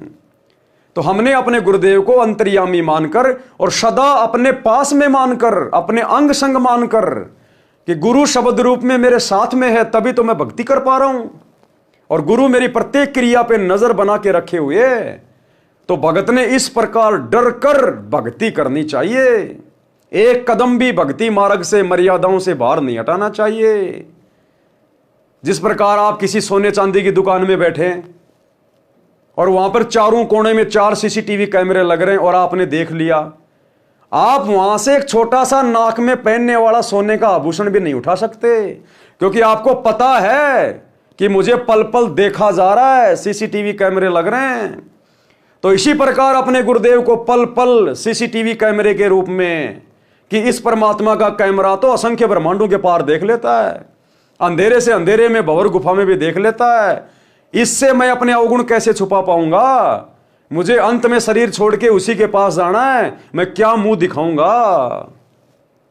तो कहते हैं क्या मुख ले विनती करूं, लाज आवती मोए, और तुम देखत अवगुण करूं, कैसे भाऊं तोए। तो भाई इस प्रकार से हमने सतगुरु को पल पल अपने साथ मानकर, शब्द रूप में मानकर, हमने विषय विकारों से और गलतियां करने से बचना है। तो कहते हैं गुरु समीप जानकर सकल विकार करत लजा, यानी त्याग दे सारे विषय विकार। भावार्थ, गुरु जी के दर्शन छठे महीने अवश्य करें। सत्संग और गुरु दर्शन से पूरा वंश मुक्त हो जाता है। यदि छठे महीने दर्शन नहीं कर सकता तो वर्ष में बेसब्रा होकर, यानी अति उत्साह के साथ दर्शन करने जाएं। यदि एक वर्ष में गुरु दर्शन नहीं करता है तो वह शिष्य भक्तिहीन माना जाता है। ऊपर आपने वीडियो में सारा सुन लिया गुरुदेव के मुख कमल से। यदि गुरुजी सतलोक चले गए तो उनकी शिक्षा को आधार मानकर, किस बात को आधार मानकर? गुरुजी की शिक्षा को आधार मानकर, ना कि गुरुजी के परिवार को आधार मानकर, ना किसी कोऑर्डिनेटर को आधार मानकर, ना किसी भगत को आधार मानकर, केवल गुरुजी की शिक्षा। और गुरुजी की शिक्षा क्या है? गुरुदेव के सत्संग, गुरुदेव के नियम। और वर्तमान में 2014 बरवाला कांड के बाद वही तो परीक्षा चल रही है कि मेरे सतलोक जाने के बाद ये किस प्रकार से भक्ति करेंगे। उसी की छोटी सी रिहर्सल, ट्रेलर परमात्मा हिसार जेल में बैठ के ले रहा है हम भक्तों की। और इस ट्रेलर में, इस रिहर्सल में केवल सत्सेवक भाई बहन सफल हो रहे हैं, बाकी सब ने अपने विकेट गिवा दिए, सब ने अपने डंडे उखड़वा लिए गुरुदेव के परिवार के चक्कर में आकर। क्यों? क्योंकि संगत गुरुजी की शिक्षाओं को आधार बनाकर नहीं चल रही। ये जीने की राह पुस्तक हाथ में ले लेके देश दुनिया में बांटी जा रही है। अगर इस जीने की राह पुस्तक को सतलोक आश्रम वाले, गुरुजी के परिवार वाले अगर ध्यान से बैठकर पूरा पढ़ लेते तो ये कभी भी मार नहीं खाते। लेकिन भाई कहते हैं औरों पंथ बताओ ही, और आपने जाने राह, खुद को पता भी नहीं इस पुस्तक में क्या लिखा हुआ है, और दुनिया को पुस्तकें बांट रहे हैं। खुद भक्ति की राह से भटके हुए हैं, जीने की राह से भटके हुए हैं, और दुनिया को जीने की राह पुस्तक देके भक्ति मार्ग पे लाना चाह रहे हैं। खुद राजनीति कर रहे हैं, गुंडों का साथ दे रहे हैं, आरक्षणों में जा रहे हैं, दो लोगों के लिए स्टेडियम बना रहे हैं, पल पल पे मर्यादा तोड़ रहे हैं, गुरु को दुखी कर रहे हैं, और दुनिया को ज्ञान गंगा बांट के, जीने की राह बांट के भक्ति राह पे लाना चाह रहे हैं। तो ऐसे लोगों के द्वारा बांटी गई पुस्तकों का, ज्ञान का सामने वाले पर पूरा असर नहीं होता। तो ये पुस्तक भाई और बहनों अब परमात्मा ने दया बख्शी कि ऐसे तो इन पुस्तकों को कोई नहीं पढ़ने वाला, सब लातों के भूत बन रहे हैं, देखा देखी में चल रहे हैं, सब भेड़ पूंछ पकड़ रखी है सबने। इसलिए परमात्मा ने दास पे दया की, साथ संगत वाले भाई बहनों पे दया की, और अपनी सभी पुस्तकों पे धीरे धीरे धीरे धीरे वीडियो बनवा रहे हैं। अब इस जीने की राह पुस्तक में लगभग आधे वीडियो बन चुके हैं, 20 वीडियो और बनेंगे। अब पता चल रहा है कि जीने की राह पुस्तक में क्या लिखा हुआ है, ये कितनी महत्वपूर्ण पुस्तक है, कितनी गहरी गहरी शिक्षाएं हैं। और बाकी इसको लेके हाथ में 20 रुपए में जीने की राह, 20 रुपए में जीने की राह, और खुद भक्ति की राह पर 20% भी नहीं चल रहा। तो सतलोक आश्रम से जुड़े भाई बहनों को यह पुस्तक पढ़नी चाहिए। और ऐसे नहीं समझ पाओगे आप, आपने साथ संगति से जुड़ के, और अब जो साथ संगति के माध्यम से इस पुस्तक को पढ़ाया जा रहा है, अब पढ़ो आप, तब आपके समझ में आएंगी ये बातें। और गुरुजी से प्रार्थना करो कि मालिक हमें भी सद्बुद्धि दो सत्सेवकों की तरह, नहीं तो ये वीडियो भी तुम्हें समझ में नहीं आएंगे। तो क्या कह रहे हैं गुरुदेव कि गुरुदेव के सतलोक गमन के बाद उनकी शिक्षाओं को आधार मानकर धर्म कर्म करते रहिए। अपने गुरुदेव को पल पल अपने साथ समझकर परमेश्वर का भजन करो। जो गुरुजी ने दीक्षा मंत्र दिए हैं उनका जाप करते रहो। गुरुजी को मरा नहीं समझें, ये तो स्थूल शरीर त्यागा है। जैसे वस्त्र उतार दिए जाते हैं, शरीर तो सुरक्षित रहता है, इसी प्रकार स्थूल शरीर रूपी वस्त्र त्याग्या है। नूरी शरीर से सतलोक चले गए हैं, वहां पर अमृतत्व प्राप्त कर लिया है। गुरु तो स्वयं अमृतत्व दाता है, वे कहां से अमृतत्व प्राप्त करेंगे? ये हमारी परीक्षा है। कभी भी मत सोच लेना कि हमारे गुरुजी सतलोक गए, हमारे गुरुजी का मोक्ष हो गया। मुंह से भी ये शब्द मत बोल देना जो यहां लिखे गए हैं कि वहां पर गुरुजी ने अमृतत्व प्राप्त कर लिया। तो क्या पहले गुरुजी जन्म और मरण में थे? तो कभी जिंदगी में भी इस प्रकार के शब्द अपने गुरुजी के प्रति मुख से मत निकाल देना कि हमारे गुरुजी का मोक्ष हो गया, सतलोक गए। नहीं तो उसी समय आप भक्ति से नीचे गिर जाओगे, क्योंकि आपने गुरु को मानुष मान रखा है। तो गुरु तो मुक्ति दाता है, गुरु तो जगत का तारणहार है, मोक्ष दाता है। और मोक्ष वही दिला सकता जो स्वयं मुक्त हो। और मुक्त भाई इस पूरी सृष्टि में केवल एक ही है, ये बंदी छोड़ सतगुरु रामपाल जी भगवान, ये कबीर परमात्मा आपका इंतजार कर रहे हैं। आप जी को भी तो जाना है, बिना मरे यानी स्थूल शरीर त्यागे सतलोक जाया नहीं जा सकता। ये तो शिष्यों को भी त्यागना है। फिर गुरुजी के शरीर त्यागने का शोक ना करके यानी दुख ना मना के उनके द्वारा बताई गई साधना करें तथा मर्यादा का पालन करते हुए अपना जीवन सफल बनाएं। गुरुदेव सतलोक में बैठकर आपको देख रहा होता है। गुरुजी के संसार छोड़कर जाने के पश्चात अन्य को गुरु रूप में नहीं देखना। अन्य को गुरु रूप में देखना दो प्रकार से होगा। एक तो उस गुरु को छोड़कर यानी अपने गुरुजी को छोड़कर किसी और को गुरु धारण करने लेना, और एक गुरु के सतलोक जाने के बाद अपने गुरुजी की बातों को कम, जैसे वर्तमान में गुरुजी के जेल जाने के बाद संगत इन आश्रमों से जुड़कर गुरुजी के सत्संगों को कम महत्व दे रही है, गुरुजी के ज्ञान को कम महत्व दे रही है, गुरुजी की आज्ञाओं को कम महत्व दे रही है, और गुरुजी के परिवार की और कोऑर्डिनेटरों की बातों को ज्यादा महत्व दे रही है। आंख बंद करके उनके हर आदेश की पालना कर रही है। तो यह होता है अपने गुरुजी के अलावा किसी और की आज्ञा मानना, किसी और को महत्व देना। गुरुजी के संसार छोड़कर जाने के पश्चात अन्य को गुरु रूप में नहीं देखना, यानी गुरु को तजे भजे जो आना, ता पसवा को फोकट ज्ञाना। नहीं तो भक्ति की हानि हो जाएगी। गुरु जी के उपदेशी शिष्य की परमेश्वर सहायता करता है, यानी स्वयं गुरु ही है परमेश्वर, सारा सब कुछ अब तो हमें समझ में आ गया है। शिष्य को गुरु जी के बताए नाम जाप तथा दान धर्म करने में कभी आलस नहीं करना चाहिए। जैसे सूर्य दूर आकाश से सबको उष्णता प्रकाश प्रदान करता है, सबको अपने साथ दिखाई देता है, इसी प्रकार गुरु जी कहीं पर भी बैठा है वहीं से अपने भक्तों पर कृपा करता है। गुरु जी को समीप तथा दृष्टा जानकर सब विषय विकारों को करने में शर्म करके परहेज करें। देखो भाई और बहनों, पॉइंट पे पॉइंट है, पॉइंट पे पॉइंट है। क्या कह रहे हैं? इसी प्रकार गुरु जी कहीं पर भी बैठा है वहीं से अपने भक्तों पर कृपा करता है। और वर्तमान में गुरु जी बैठे हिसार जेल में, और यहां क्या लिख रखा है कि जहां गुरु जी बैठा, कहीं भी बैठा है वहीं से बैठकर अपने भक्तों पे वो कृपा करता है। तो बताओ फिर हम अपने गुरु जी की कृपा लेने के लिए इन फर्जी आश्रमों में क्यों धक्के खाएं, जब गुरु जी खुद कह रहे हैं कि गुरु जहां भी बैठा है वहीं से अपने भक्तों पे वो कृपा करता है। तो गुरु जी बैठे हिसार जेल में और संगत धक्के खा रही इन फर्जी आश्रमों में, तो ये तो मूर्खता हो गई ना। आप सही भक्ति करो, गुरु को परमात्मा मानो, मर्यादा में रहो। गुरु चाहे कहीं भी बैठा है वहीं से आपके ऊपर कृपा करेगा।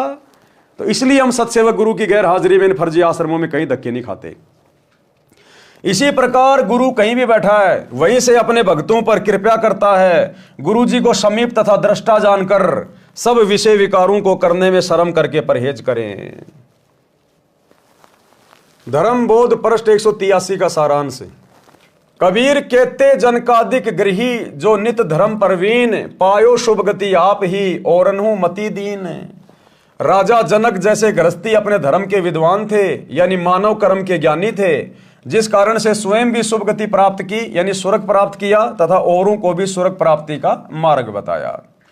कबीर हरि के हेत न देत धन देत कुमार्ग माही, ऐसे अन्यायी अधम बांधे यमपुर जाई। भावार्थ, जो व्यक्ति धर्म नहीं करते और पैसे का गलत प्रयोग करते हैं, शराब पीते हैं, मांस खाते हैं, तंबाकू सेवन करते हैं या व्यर्थ के दिखावे में खर्च करते हैं, ऐसे अन्यायी नीच यमलोक यानी नरक लोक में बांध कर ले जाए जाते हैं। अब देखो भाई और बहनों, वैसे तो बहुत ही ज्यादा महत्वपूर्ण पॉइंट है, बहुत ही ज्यादा महत्वपूर्ण, क्योंकि यहां पर तो सीधे सीधे आप यही समझोगे कि भई ये तो जगत वालों के लिए कहा जा रहा है कि जो व्यक्ति दान धर्म नहीं करते, शराब पीते हैं, मांस खाते हैं, तंबाकू सेवन करते हैं, व्यर्थ के दिखावे में खर्चा करते हैं, ऐसे अन्यायी नीच यमलोक यानी नरक लोक में बांध कर ले जाए जाते हैं। अब काल क्या करेगा वर्तमान में कलयुग की बिचली पीढ़ी में? आमने सामने की लड़ाई नहीं लड़ेगा, वो सूक्ष्म लड़ाई लड़ेगा। और ये सारे नीच कुक्रम वर्तमान में उस काल ने गुरु जी की गैर हाजिरी में 2014 से 2025 तक सतलोक आश्रमों से जुड़ी हुई लाखों की संगत से करवा दिया। गुरुदेव के परिवार से ये नीच कर्म करवा दिए, कोऑर्डिनेटरों से नीच कर्म करवा दिए। क्या कह रहे हैं गुरुदेव कि जो व्यक्ति धर्म नहीं करते और पैसे का गलत प्रयोग करते हैं, शराब पीते हैं, मांस खाते हैं, तंबाकू सेवन करते हैं, वो नीच हैं, उनको यमलोक में यमदूत बांध के ले जाते हैं। अब काल को पता है कि भैया इस संत का ये ज्ञान लेने के बाद, ये तत्व ज्ञान लेने के बाद ये भगत सीधे सीधे तंबाकू नहीं खाएंगे, मांस नहीं खाएंगे, शराब नहीं पिएंगे, नीच कर्म नहीं करेंगे, दिखावे के काम नहीं करेंगे। तो काल भैया 21 ब्रह्मांड का स्वामी है, वो अनपढ़ नहीं है। अनपढ़ का मतलब वो बहुत ज्यादा बुद्धिमान है। हम भक्तों की तरह मूर्ख नहीं हो। उसने सूक्ष्म चाल चली कि कैसे इन भक्तों को अपने जाल में फंसा जाए, कैसे इन सभी भक्तों को सूक्ष्म जाल में बांध के सारे कुक्रम करवाए जाएं। चाल चली कि भगत बड़ा विश्वासी होता है, भगत भोला भाड़ा होता है। ये भगत विश्वास किस पे कर रहे हैं, उस व्यक्ति को पकड़ा जाए।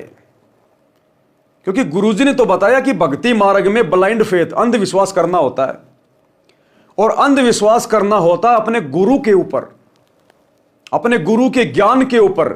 क्योंकि गुरु कभी भी काल की तरह धोखा नहीं देता। तो काल ने देखा ये किसके ऊपर विश्वास कर रहे हैं, आंख बंद करके अपने गुरु पे कर रहे हैं या फिर किसी और पे कर रहे हैं। तो काल ने ध्यान से देखा, रे यार ये तो सारे के सारे मूर्ख हैं, ये तो आंख बंद करके और गुरु के बेटा बेटियों पे विश्वास कर रहे हैं, कोऑर्डिनेटरों पे विश्वास कर रहे हैं। काल ने सोचा, मैंने सोचा ये तो एक आध पे कर रहे होंगे, तो सैकड़ों पे विश्वास कर रहे हैं। इन्होंने तो गांव गांव में कोऑर्डिनेटर बना रखे हैं, नामदान सेंटर खोल रखे हैं। इनको अपने गुरु के ज्ञान से कोई लेना देना ही नहीं है। ये तो गुरु के परिवार पे फिदा हो रहे हैं, उनके आशिक हो रहे हैं। काल को मौका मिल गया। अब गुरु के परिवार की मर्यादा टूटी हुई, कोऑर्डिनेटरों की मर्यादा टूटी हुई, क्योंकि इन्हीं के कुकर्मों के कारण, मनमाने आचरण के कारण, इन्हीं की गलतियों के कारण गुरुजी बरवाला कांड के बाद हिसार जेल में जाके बैठे। तो मर्यादा सबकी टूटी हुई। और काल के साथ परमात्मा का एग्रीमेंट है कि जब तक मेरा भगत मर्यादा में, तू पास भी नहीं आ सकता। और जो मर्यादा तोड़ के भक्ति कर रहा है उसकी तू चोटी पकड़ के लेके जा, मुझे कोई मतलब नहीं है। कहते हैं जब तक हंसा हमरी आना और काल लगे ना तेरा बाणा, जब तक मेरा भगत मेरी मर्यादा में रहेगा तब तक तो तेरा दाव लगेगा नहीं। और बाकी भैया मैंने तेरे को फ्री कर रखा है, जो मर्यादा तोड़ के भक्ति करेगा वो तेरे हवाले। तो काल ने देखा ये लाखों की संगत भेड़ चाल में चल रही है, इनको संत के ज्ञान से, संत की मर्यादाओं से कोई लेना देना नहीं है। ये तो संत के परिवार के पीछे, उनके भाई के पीछे, उनके बेटा बेटी के पीछे, अपने कोऑर्डिनेटरों के पीछे तो ब्लाइंड फेथ कर रहे हैं, अंधे होके चल रहे हैं। गुरु ज्ञान क्या कह रहा है, गुरु मर्यादा क्या कह रही है, गुरु का परिवार क्या कह रहा है, इनको लेना देना ही नहीं। कोई सोच विचार ही नहीं कर रहा, कोई चिंतन मनन ही नहीं है।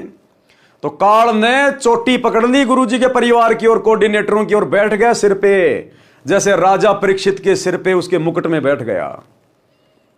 और सारे कुकर्म करवा दिए, नीच कर्म करवा दिए कि ये भगत वैसे शराब नहीं पिएंगे, वैसे नशा नहीं करेंगे, बोतल लेके जाऊंगा दारू नहीं पिएंगे, इनके सामने मुर्गा काटूंगा, बकरा काटूंगा, ये मांस नहीं खाएंगे, अब मैं खिलाऊंगा इनको।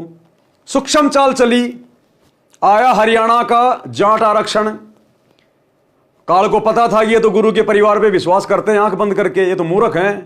गुरु के परिवार के माध्यम से कहलवा दिया, पीला पर्चा निकलवा दिया कि गुरु जी का आदेश है, जबकि गुरु जी का कोई आदेश नहीं जाट आरक्षण में जाने का, ना कोई ऑडियो, ना कोई वीडियो, ना कोई ज्ञान में कोई आदेश कि भाई गुरु जी का आदेश है हरियाणा के जाट आरक्षण में भक्तों ने उनके धरनों पे बैठना है। सब भक्तों को बैठा दिया बसों में भर भर के, और करोड़ों में चंदे के रूप में हरियाणा के जाट आरक्षण में पैसा दे दिया गया, भक्तों के दान का, ज्योति पाठ का। अब वो जाट क्या करेंगे उस पैसे का? वो जाट उस पैसे से शराब पिएंगे, हुक्का खरीदेंगे, तंबाकू पिएंगे, मांस खाएंगे, राजनीति करेंगे। उल्टे काम करेंगे, सारे वेश्यावर्ती भी करेंगे, क्योंकि वो तो जगत वाले आदमी है, सारे कुकर्म करते हैं। तो भगतों का पैसा और जाट नशा कर रहे हैं, तमाकू पी रहे हैं, तो किसका सहयोग हो गया? भगतों का। तो चाहे भगत ने नशा कर लिया, तमाकू पी ली, चाहे उन जाटों ने पी ली, चाहे भगत शराब पी रहे हैं, चाहे वो जाट शराब पी रहे हैं, बराबर बात है। क्योंकि जाट उन्हीं पैसों से शराब पिएगा जो चंदे के रूप में दिए गए हैं। भगतों का पैसा, तो जाट शराब पियो, बियर पियो, दोष बराबर का उन भगतों को भी लगेगा। जाट मांस खाएंगे, राजनीति करेंगे, उल्टे काम करेंगे, उस पैसे से बराबर के दोषी भगत भी बन रहे हैं, क्योंकि भगतों के सहयोग से सारा काम हो रहा है। क्योंकि गुरु ने तो कहा था कि पात्र को पात्र पहचान के ताही दीजिए दान, कि सुपात्र को दान देना चाहिए। भक्तों ने दे दिया कुपात्रों को, गुरु के परिवार को। गुरु के परिवार ने वो पैसा आगे अपने भाईचारे में लुटा दिया। अब भाईचारा शराब पी रहा है, तमाकू पी रहा है, मांस खा रहा है, राजनीति कर रहा है, उल्टे काम कर रहा है। सहयोग किसका? संगत का। तो काल ने सबको शराब पिला दी, सबको मांस खिला दिया, सबको तमाकू पिला दी। और दिखावा क्या लिख रहे हैं गुरुदेव? जो व्यर्थ के दिखावे में खर्च करते हैं। अब जाटों की धर्मशाला 1 करोड़ रुपए में बनवाई जा रही है, गुरुजी के दोनों लड़के बनवा रहे हैं। व्यर्थ का दिखावा है। क्या मतलब है 5वां फ्लोर बनाने का? क्या मतलब है उस जाट धर्मशाला का भक्तों के द्वारा 5वां फ्लोर बनवाना? गुरुजी के लड़के कौन सी अपनी औरतों के जेवर बेच के धर्मशाला बनवा रहे हैं? भक्तों का ज्योति पाठ का दान का पैसा। तो वो धर्मशाला बनवाना, 5वां फ्लोर बनवाना व्यर्थ का दिखावा हो गया? गुरुजी ने तो कभी कहा नहीं तुम किसी की धर्मशाला बनवाओ। गुरुजी कहते हैं घर तो 3.5 आध गणा तो पूर्णा 4, इससे अधिक जो चाहते उनको नहीं है ज्ञान। तो गुरुजी के आदेश के खिलाफ काम हो रहा है, तो ये दिखावा हो गया, व्यर्थ का दिखावा, मान बढ़ाई के लिए। तो दोषी कौन हुआ? जो पैसा देके सहयोग कर रहे हैं, संगत बराबर की दोषी। तो ये सारे पॉइंट वर्तमान में सतगुरु की संगत के ऊपर लागू हैं। और अंत में इस संगत को यम के दूत गर्दन पकड़ के इन नीच कर्मों के कारण यमलोक में लेके जाएंगे। ये सतगुरु है, कोई ऐरा गहरा संत नहीं है। 30 साल से परमार्थ के लिए इतना संघर्ष कर रहा है। इस दिन के लिए कर रहा था क्या कि 30 साल तक ज्ञान देने के बाद भी मेरे भगत यही नीच कर्म करें, ऐसे ही अपनी मर्यादा तोड़ें, ऐसे ही अपने गुरु जी को काल के सामने लज्जित करें? क्या इसलिए गुरु ने ज्ञान दिया? क्या इसलिए गुरु संघर्ष कर रहा है? क्या इसलिए गुरु ने पुस्तकें लिखी अपना अनमोल समय निकाल के? तो ये संगत सारे कुकर्म कर रही है, सारे कुकर्म परिणाम भोगने पड़ेंगे। क्या कह रहे हैं गुरुदेव? जो व्यक्ति धर्म नहीं करते और पैसे का गलत प्रयोग करते हैं, यहां तो धर्म के नाम पे पैसा लिया जा रहा है गुरुजी के परिवार के द्वारा, और उस पैसे का फिर गलत प्रयोग किया जा रहा है। शराब पीते हैं, मांस खाते हैं, तमाकू सेवन करते हैं, या व्यर्थ के दिखावे में खर्च करते हैं। ऐसे अन्यायी नीच यमलोक यानी नरक लोक में बांध कर ले जाए जाते हैं। भगत व्यवहार कैसा हो, यानी भगत का व्यवहार कैसा होना चाहिए, भगत का आचार विचार व्यवहार कैसा होना चाहिए, बोलचाल कैसी होनी चाहिए, भगत का उठना बैठना देखना निगाह दृष्टि कैसी होनी चाहिए। तो इस विषय में भाइयों और बहनों हम कल रात्रि 8 बजे गुरुदेव के आशीर्वाद से आगे बढ़ेंगे। आज के वीडियो में हम केवल यही समाप्त करेंगे। कल रात्रि 8 बजे सभी भाई बहन फिर से लाइव जुड़िए। तब तक गुरुदेव भगवान हम सबको आज्ञा दें, इजाजत दें, सद्बुद्धि दें, आशीर्वाद दें। बंदी छोड़ सतगुरु रामपाल जी भगवान की जय हो।